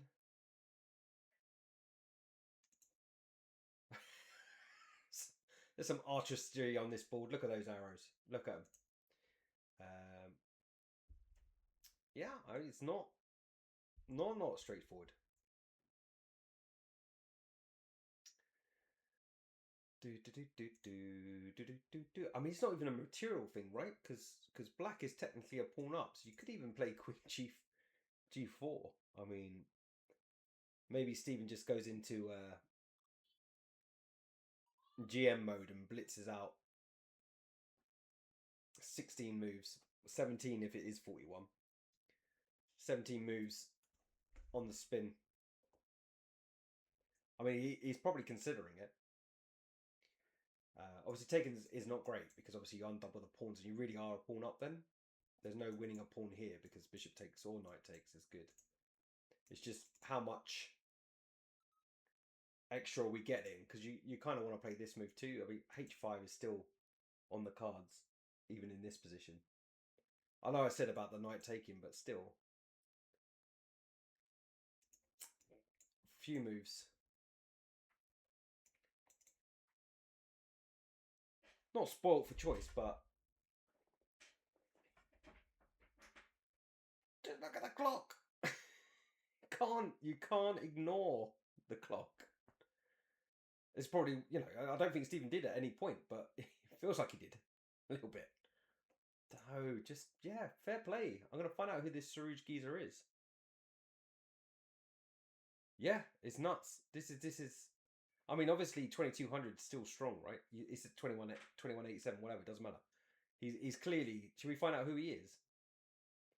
Let's do some research. I suspect he's a kid.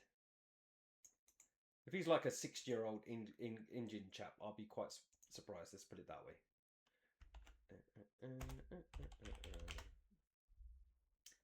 He's chess coach _UK. Oh, look, there he is. I've got a picture of him as well. But let's have a look at his 1998. So he's 28.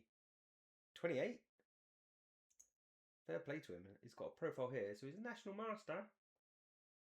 2458 Blitz. Official FIDE certified trainer. He's having a good game today. He's gone with Bishop G5. That's the one I was playing with first. Stephen! just going to leave the arrow on there. That's all that matters, apart from it actually being really hard to get out of this.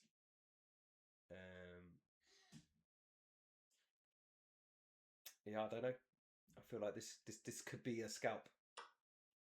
And then bishop or knight takes. Probably knight, right? Knight takes because this f6 square is veto. On the plus side, there is maybe knight f5 coming, which would lend itself to bishop takes, because then the knight can't do that.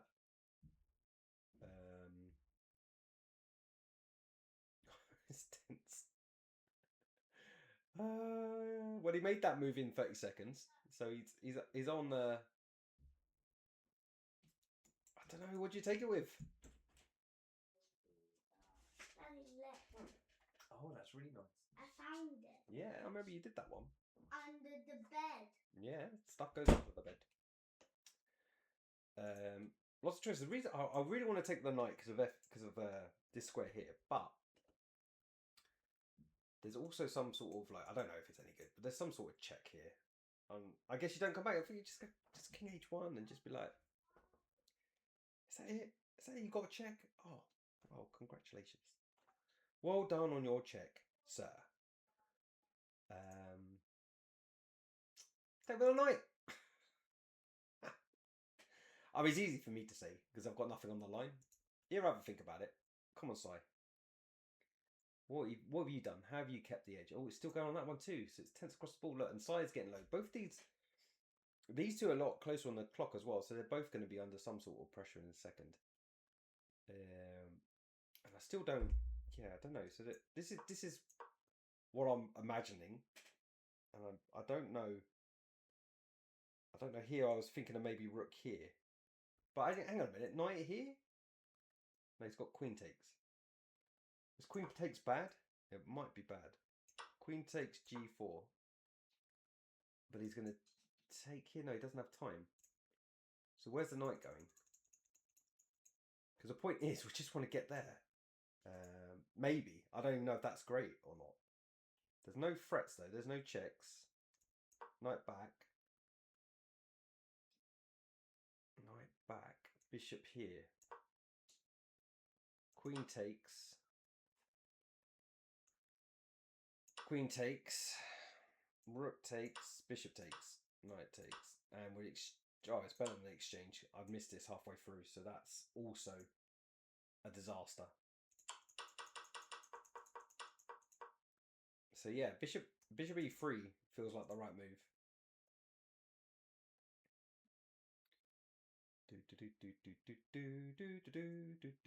I don't know which one to watch. They're both time scrambles. Though I think this is slightly easier for Mr. Ginger. Though he's taken the queen with check. I've completely missed this, yeah? What about just knight takes? I mean, there still might be a problem here because the queen is attacked, and it'll depend on if we have a good move here, because obviously this isn't actually that great because it's check. So that's why Simon has moved quickly here. This bishop e3 doesn't do the job because of this. So that's why Simon's taking time. So how does he do it? Maybe he can't. Maybe he just gets the pawn back. Maybe he has to come back this way. Well, that's bad too, because that defends there. Did Simon miss something? I mean, I've clearly missed something. Do you just throw the knight in anyway? Blase, I don't care about that pawn. Knight takes. Where's a good queen move?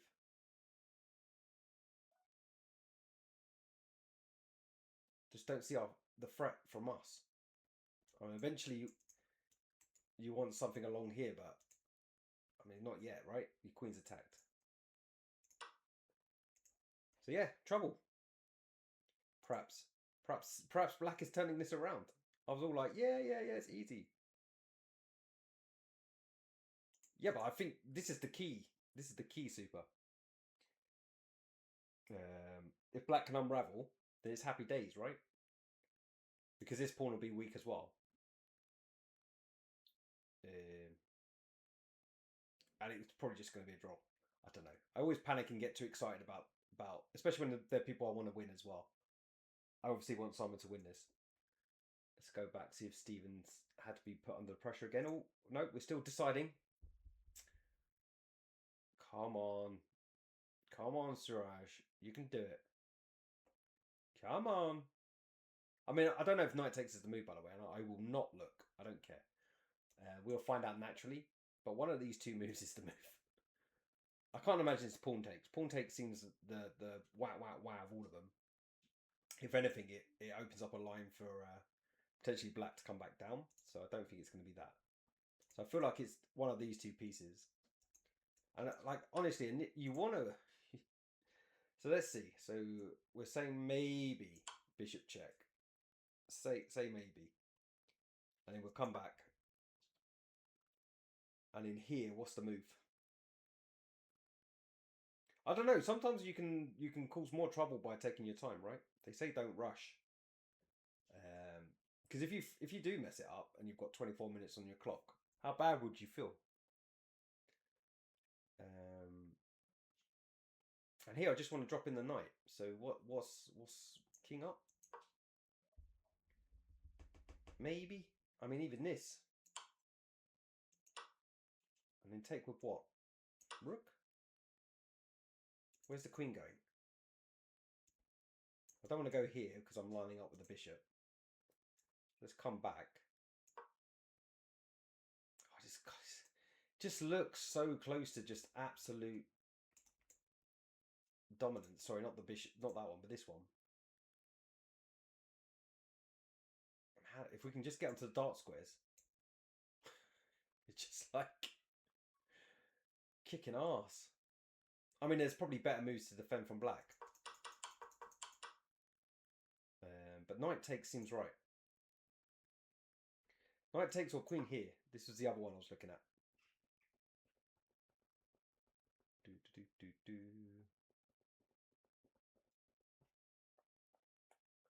Because even if you trade, I mean, like, oh, maybe I'm not winning a pawn, actually.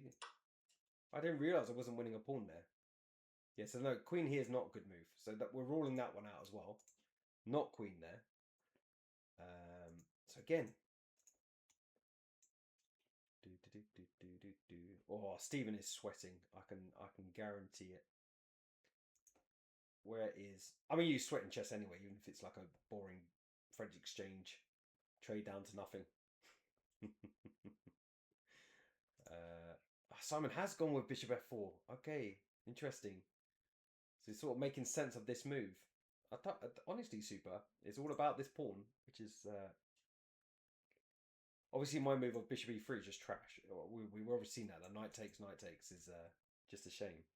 But again, even here, I don't know why you don't just take. Oh, you can't take there, but can you take here? Because you can't take with a knight because of the pin. Oh, but then, yeah, then you just take anyway. Okay, so this is no good. So you can't do that. So that's why bishop f4 works, right? So knight takes, pawn takes. Can't take with this one because of check. Well, not check, but take the queen. And you can't take the rook because we take your knight. And there's no in-between good move here. Oh, there's check. Nah, but this is still rubbish. Just king moves. And you're a piece up. Yeah. So that's no good either. So yeah. That keeps the pressure. But he took a lot of time to admit it. But that's the move. Ooh, it's getting tense. Tense.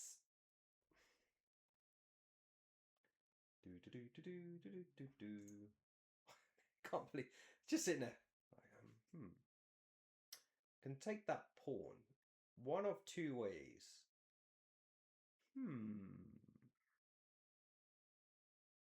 Am I really being a grandmaster? Am I going down the pub and then saying, yeah, there's this grandmaster, and they're like, I mean, I was winning on time as well, just to say, but actually, I think I'm winning on position. I won on position as well. This is the horrible story that he's got to resist. You can't start putting it in your annuals of great chess scalps. You just can't do it. You have to wait until it's done. But you also, you just want to leave yourself 15 moves still to go, 16 potential moves, because we're not sure if it's move 41 or not.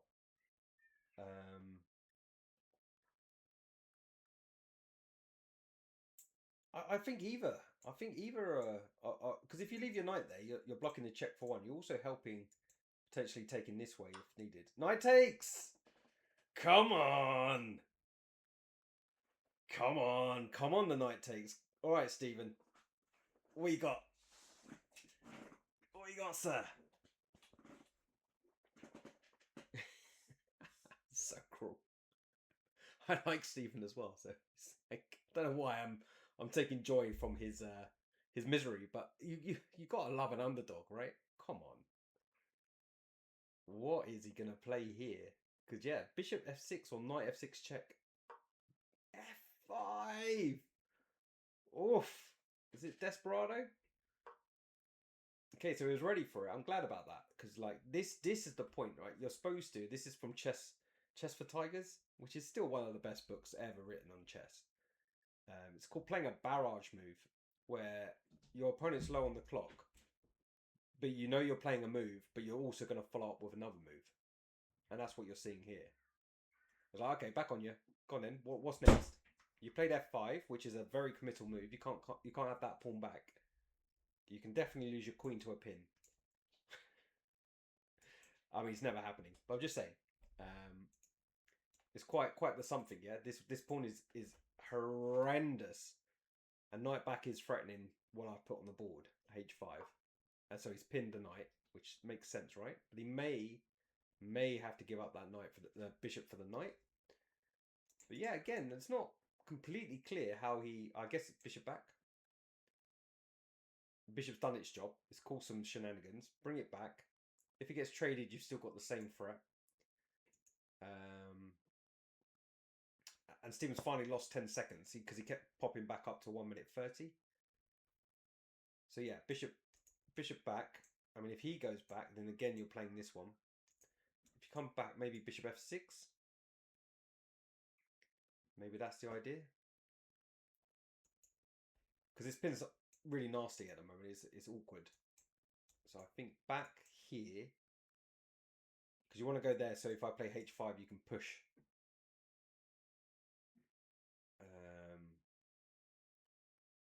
Oh, it's scary. I'd be scared. So scared as black. But maybe black's just like, I've worked it all out. I've got it. I've got this. I want to move away, but I don't want to move away. Come on, let's go back to site. Simonian. Oh yeah, so we've had the trade. So this pawn I feel like he can't take back, right? So strictly speaking, this position's level on material. So unless Simon can come up with some pressure here. Yeah, but it just looks good, yeah. Just normal moves look good here. If black does nothing.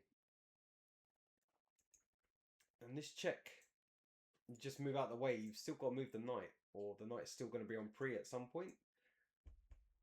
And there's still going to be, maybe that's the idea. So check. You'd imagine king moves, and then maybe knight takes now. Would you still play this knight in though?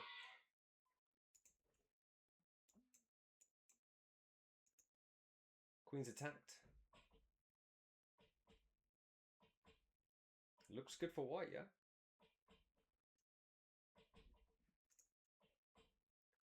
So yeah, this is not nothing.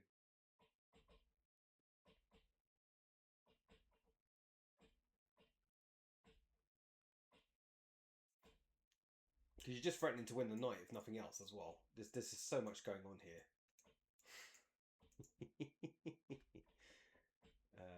To be fair, it's a good game from Simon so far. It's not over, but this is something that Black is really getting pressured under. Right, 4 minutes 55 seconds to go. Stephen. There we go. So he blocked, and then he brought the bishop back as foretold. Because the point is, this one now, at least he can push again. And then maybe he's winning because he's just going to come through with the pawns. I'm joking.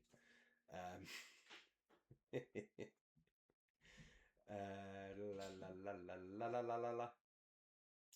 Yep. What to do? Rook here? Doesn't have to have these doubled up rooks anymore, right? Rook here. Where's the queen going?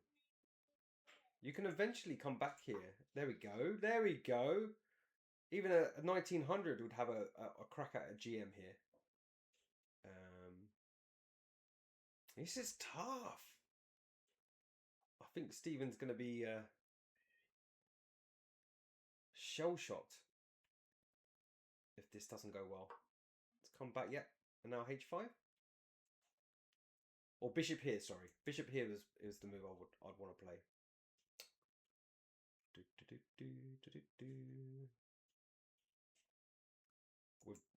With takes or pawn up. Or double up. Or queen here. Maybe this is where it goes wrong, because it feels like quite a few moves I'd want to play. I think what is working for Black here, everything's still quite defended, right? Bishop h6, rook here. We still need a killer blow if we're going to go that way.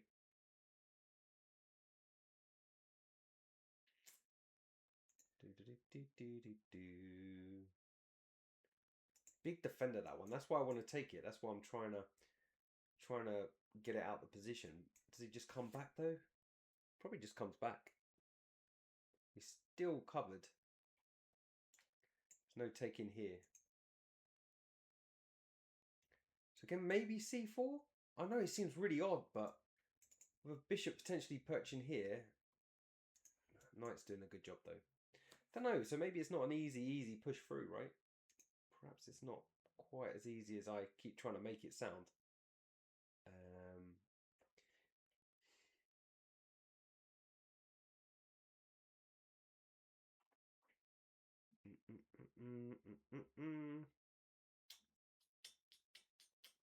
C4 is good and bad. That's the problem. Because remember, even if you get your bishop there, he can just take it. Everything's defended at the back. So you maybe don't want to give it away straight away. And you're also giving yourself a backward C pawn. And this is kind of one of those, you know, you've got good position, don't burn your bridges. And C4, as I say, with a one effect that may not even come into it, is a bit dirty to leave your D pawn where it is. I'd be more inclined to be going for these, but I'm not sure how yet. I don't know how he does it. Maybe just queen D2. Queen D2 and then pawn up, because you can't push the pawn. The whole point is to stop the pawn push. So queen here stops that. And then you back onto this idea with no bishop coming here. So queen D2 would be quite something to stop. I'm looking. Bishop here. And then you just double up again. And then you're getting everything. Double up on the E file. Threat of H5. All roads lead to Coventry. Very good. Yeah, some sort of plan like this. But he's got time to think about it. But Queen D2 would be a hell of a move, I think, to deal with. But I don't know. I'm a patser.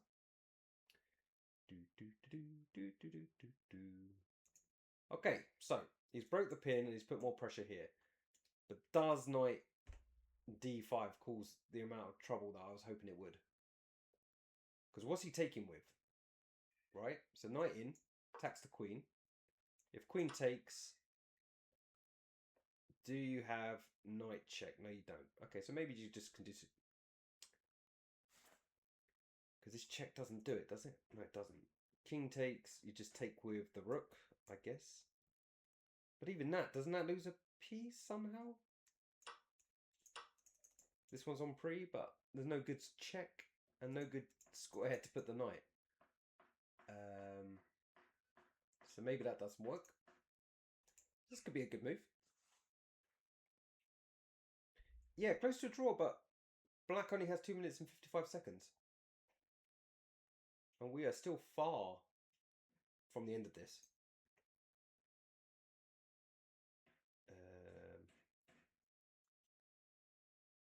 I mean, Simon's even got to consider taking the knight as well. Is this not holding on to the pawn?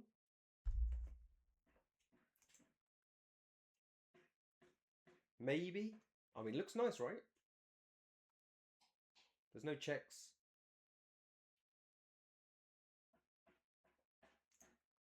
I think he can. I don't know if it's keeping the advantage, but you get the exchange back. It looks flash as hell.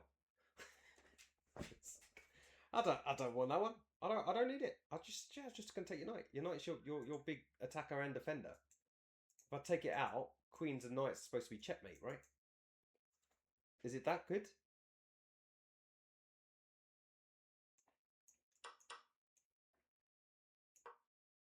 With the double threat of winning material and coming in, like Flynn.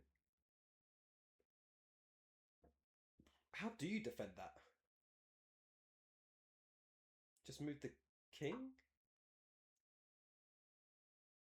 And again, you've got to make a decision, right? I guess you have to take the exchange.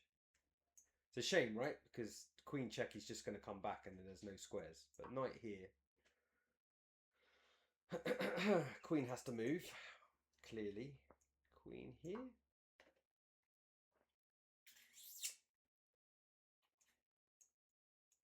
And maybe he just gets the pawn back. Or wins a pawn. I'd be a pawn for a pawn probably, because you've probably got rook c1.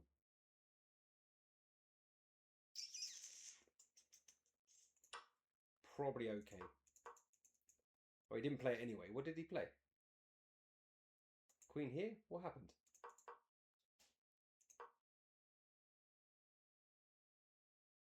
Queen f2.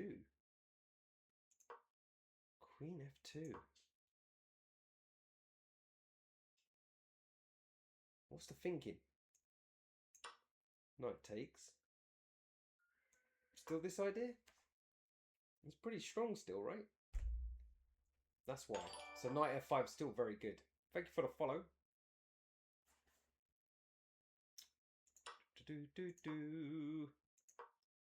So yeah, that one, well...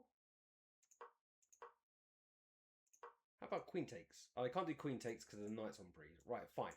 So that does work because the knight here is just winning the exchange. Because attacking the queen and we're attacking the rook. So yeah, so that was a smart move by Simon. Nice little tactical nuance.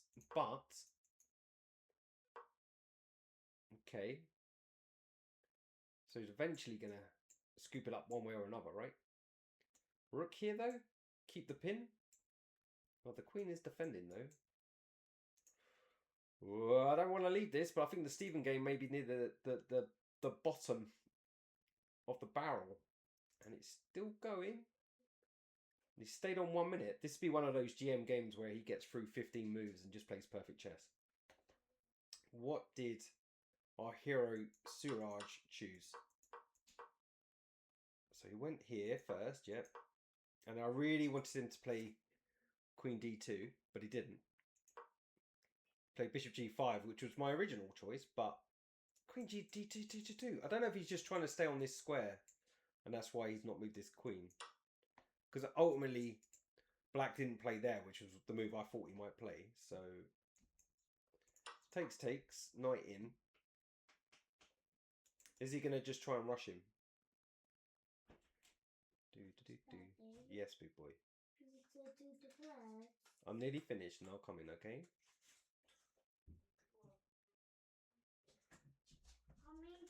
I don't know, it suddenly feels like black's doing very well. Just like everything's centralised. There's no real weaknesses anymore.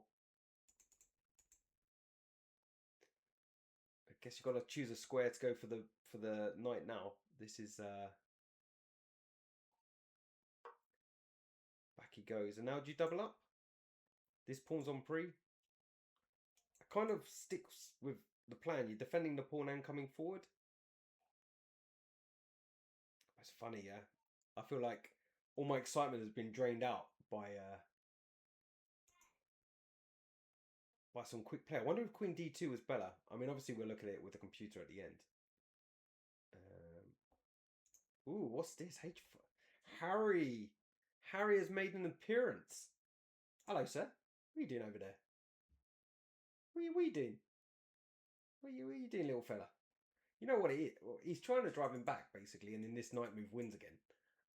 In some lines. Not straight away, because this knight's still a pain in the backside. But long story short, he's trying to remove the defender from the knight, from the rook, so he can double up against the knight.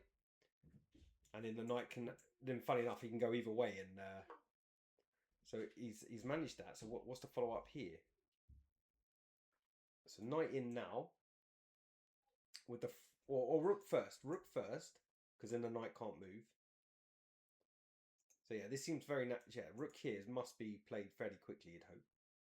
Everything else is defended, so there's no threats with queen here yet. So rook here, whoops, rook here. That is 100% pinned then, and threatened in some lines. Maybe he can take both. Chess is hard. Can he take? I don't think that feels right. I mean, yes, the queen is defending at the moment, but surely there's going to be some comeuppance at some point. Because there's no, like, this is always the threat, because once the knight moves, you take with check. And you just beller.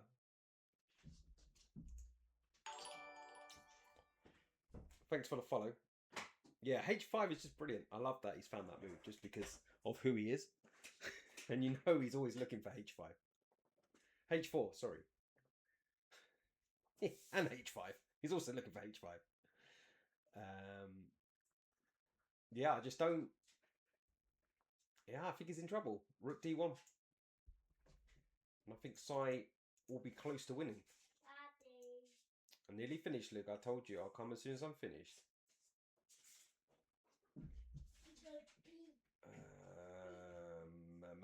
Stephen Gordon. I think he's going to get away with it. I think he's going to... It's probably never worse.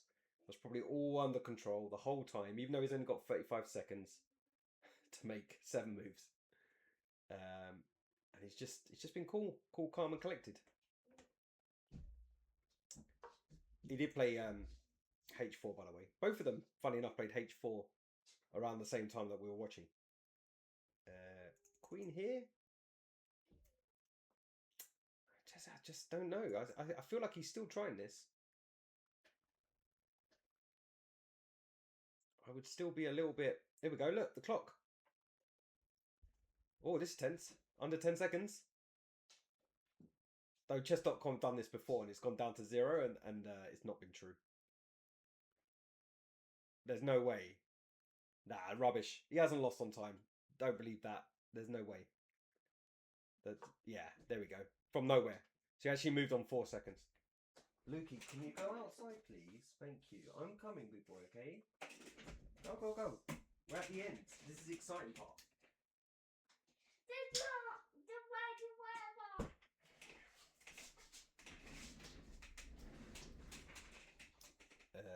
Oh, with 4 seconds left, he's played this move. Yeah, that must have been quite. There's no way he's not not panting. I don't know if you. I don't think you swap. I don't think so. But you just play rook here and keep the control of the e file. Though it is a quick exchange. This is coming for sure. Because you've got to wonder what that rook's doing. So I can't believe he won't play rook here fairly. He's still got 11 minutes, yeah. I still feel that that's a pressure in itself that he can spend 2 to 3 minutes on a move while Stephen, though he's sealed the moves, he's still got a... Oh, was this a blunder? Simon did play rook d1, yeah? And he thinks he can take. But surely knight here is GG. I mean, maybe there's something, but knight d5 here. Oh, please, please. Oh, what did knight d5? I wanted that just to be the nice. I actually managed to play well in a game of chess before, but I can't. There's probably something wrong with knight d5, right? I mean, this is just trading the queens, right? What's going on here? Does he feel like that knight can't be defended, so it doesn't really matter? Is that the idea? I mean, he is trying to remove the defender. That is what Sai's doing. So you can't take this pawn because this one's dropping. If you just take and take, is he saying that this is just death? That's basically what Simon's saying. Maybe just knight here, attacking the rook. That's it. He's done. He's done it. He's done. He's way more clinical than me. Ah, yeah. Size one. Oh, what a nice win. Just nice little bit of pressure from nowhere as well. You saw the beginning of this game. It was like, what's going on? Or what's all this negativity? Rook d2. Sorry, bishop d2. Rook d1. What's he doing? And look at this. You can't. The only move to stay in line with the knight is this one. Yeah, which is played. And this is surely still winning because it's the same thing, except this way. Well, funny enough, Figgy's still losing the pawn, but this is the same difference. I don't think Sai's going to take too long to play this move. I'm just trying to see if he's got rook here instead. Rook d6. Rook d6. Yes! Rook d6 and handshake. Surely. Not yet, Lukey. He's still got queen here. just to eke it on a little bit longer. He still has this. And now knight in, but he can take the rook. Okay, so it still goes on. Rook d6 isn't the move either. Oh, I'm obviously getting like far too excited about this. What is this move? What's the threat? What is the threat? He's not defending this pawn because it's pointless. Oh, he's just bringing the rook in. Queen. He's just bringing the queen in. There was no panic. No knight d5 and a little bit of lack of control. None of that. He's just gone. I've got that pin. It's an absolute pin. You're basically done. I'm just going to maneuver around and watch you sweat. And let's not be funny. He doesn't need knight d5, does he? I don't think he needs it. He can't physically get back to defend these two pieces after queen d4. And look at the clock. 15 seconds. I think he's just going to resign. Nope. It's me that resigns in positions where I've probably still got a chance. So yeah, still, I don't know then. I don't know. Rook here does seem to hold on. He seems so quick to play this. I keep believing his confidence. What have we got, Sai? What's next? Because knight d5 now, he can still just take. Oh, but then there's check, right? No, that doesn't work because rook takes, attacks the queen. Still breaking my brain. Queen here, rook takes. And then takes. Something like king over here. You don't have time for knight here, which is what you want to win the rook. Maybe just queen here? No, it doesn't matter. He's got to move the rook. But where's the rook going? Where's he moving the rook to? Here? Maybe knight d5 was the move. Just straight knight d5. How was he gonna defend that? Rook takes. Knight check. Whatever he takes with, you're taking here. I think knight d5 was maybe quicker. Yeah, just come back. Yeah, that makes sense too. It's also attacking a pawn. Threatening knight d5. Knight d5, work already. What's happening in Stephen's game? He did do I want. The queens are off. Oh no, no, no, no, no, no! I don't feel that's good. Though he's a pawn up. He has actually won a pawn in this. Is that enough to beat a grandmaster? And he swapped queens here.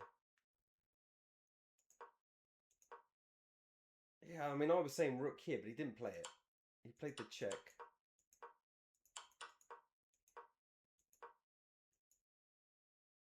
Don't know. I mean, yeah, you just trade and I guess you got an extra pawn. I don't know. I don't know. It feels like he had an attack, let alone just winning a pawn. Fair play to Stephen. He's still in the game, even if he's worse there. And Simon is moving his rook up and down the board.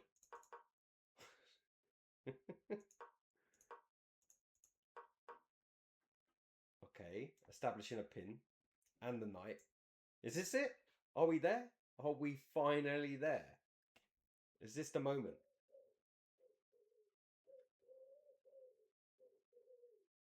I think we're there. But I've said that like 4 times already. It's been 4 moves and he still hasn't won it yet. Come on. Come on, Simon. Come on. This is what we're here for. We're here for you.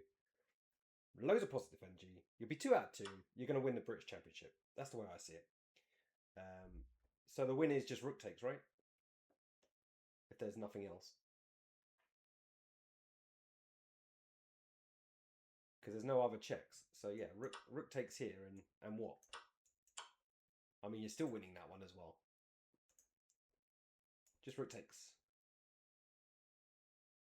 And is he going to try rook? No, he can't. It's pinned. Rook takes. GG. Come on. Rook takes.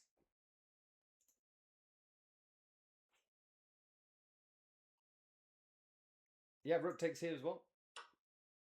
Yep, your one got chosen. All right, all right. I just like sacking rooks for knights. Preference. The same difference, yeah. Knight takes is still check. You're still picking up. Actually, are you picking it up though? I mean, it doesn't matter. You do just trade it all, put your knight on d5, and then yeah, you eventually, in conjunction with this pawn as well. I mean, there'll be a mating attack here. So I don't think he's missed anything. Oh, what the hell? What was he worried about after takes check? I mean, there's no perpet here, if that's what it was. I don't know. Dad, you ready? Nearly. Going to play under the by camera, not look at me in the floor. Check. King here. Check. King here.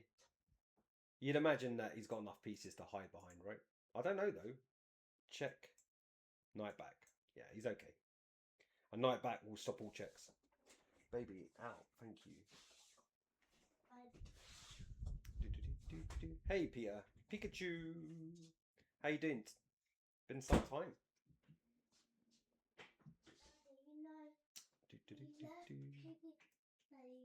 We left Pikachu. I know, baby. I know. I know. Yeah, I need help. Okay, never mind. I'll buy you another one. Yeah, is this still going? I feel like there's a resign happened, and otherwise this makes no sense, right? Check, king, check, king. One more check, knight back, handshake. No, no, no, no. No handshake. Well done, Si. Surely that's just some sort of weird. They haven't put the queens in the right place. Now I'm not going to get to the end of this game because it's been 3 hours and 40 minutes, which is quite a long stream for anybody, especially when you're commentating on players that are way stronger than you. But you'd hope this would be a draw minimum for Suraj. And we'll have a look very quickly on the computer about where I thought he was just winning. I just don't know why this is still going. I guess this is over, right? This must be over. Time's gone. Yeah, there we go. Simon's won. Well done, Si. So let's go through that one first. I'm disappearing. Bye. But only so we can see the computer analysis. So let's go back to the first move. Stick the computer analysis on. Wow, good game from Si. Look, 93.4%. Never let it slip once he got the advantage. That's class. As I said, I didn't really understand the opening, so we're not going to spend too long looking at this. I'm just going to get to whether he could have done it quicker, which I don't think he could have. This, yeah, as you can see from all my arrows, you can see my faults. And yeah, all of this seems pretty good, but it's level, right? So still level. Bishop E7 best move. Okay, now it starts going a little bit funny for him. And here I feel, even though it's not an advantage at all, this is where it went wrong for black, because I think the pressure was just a bit too much. Yeah, this Queen F3 move was way better than I thought, because he's also threatening this one, which was something I considered a bit later on. I mean, as we know, well, it's quite interesting, because this is actually better for black after knight takes S4. So was there a better move? Queen F2. Okay. With the same ideas of what he comes up with later. It's quite interesting. Here, Simon's actually worse.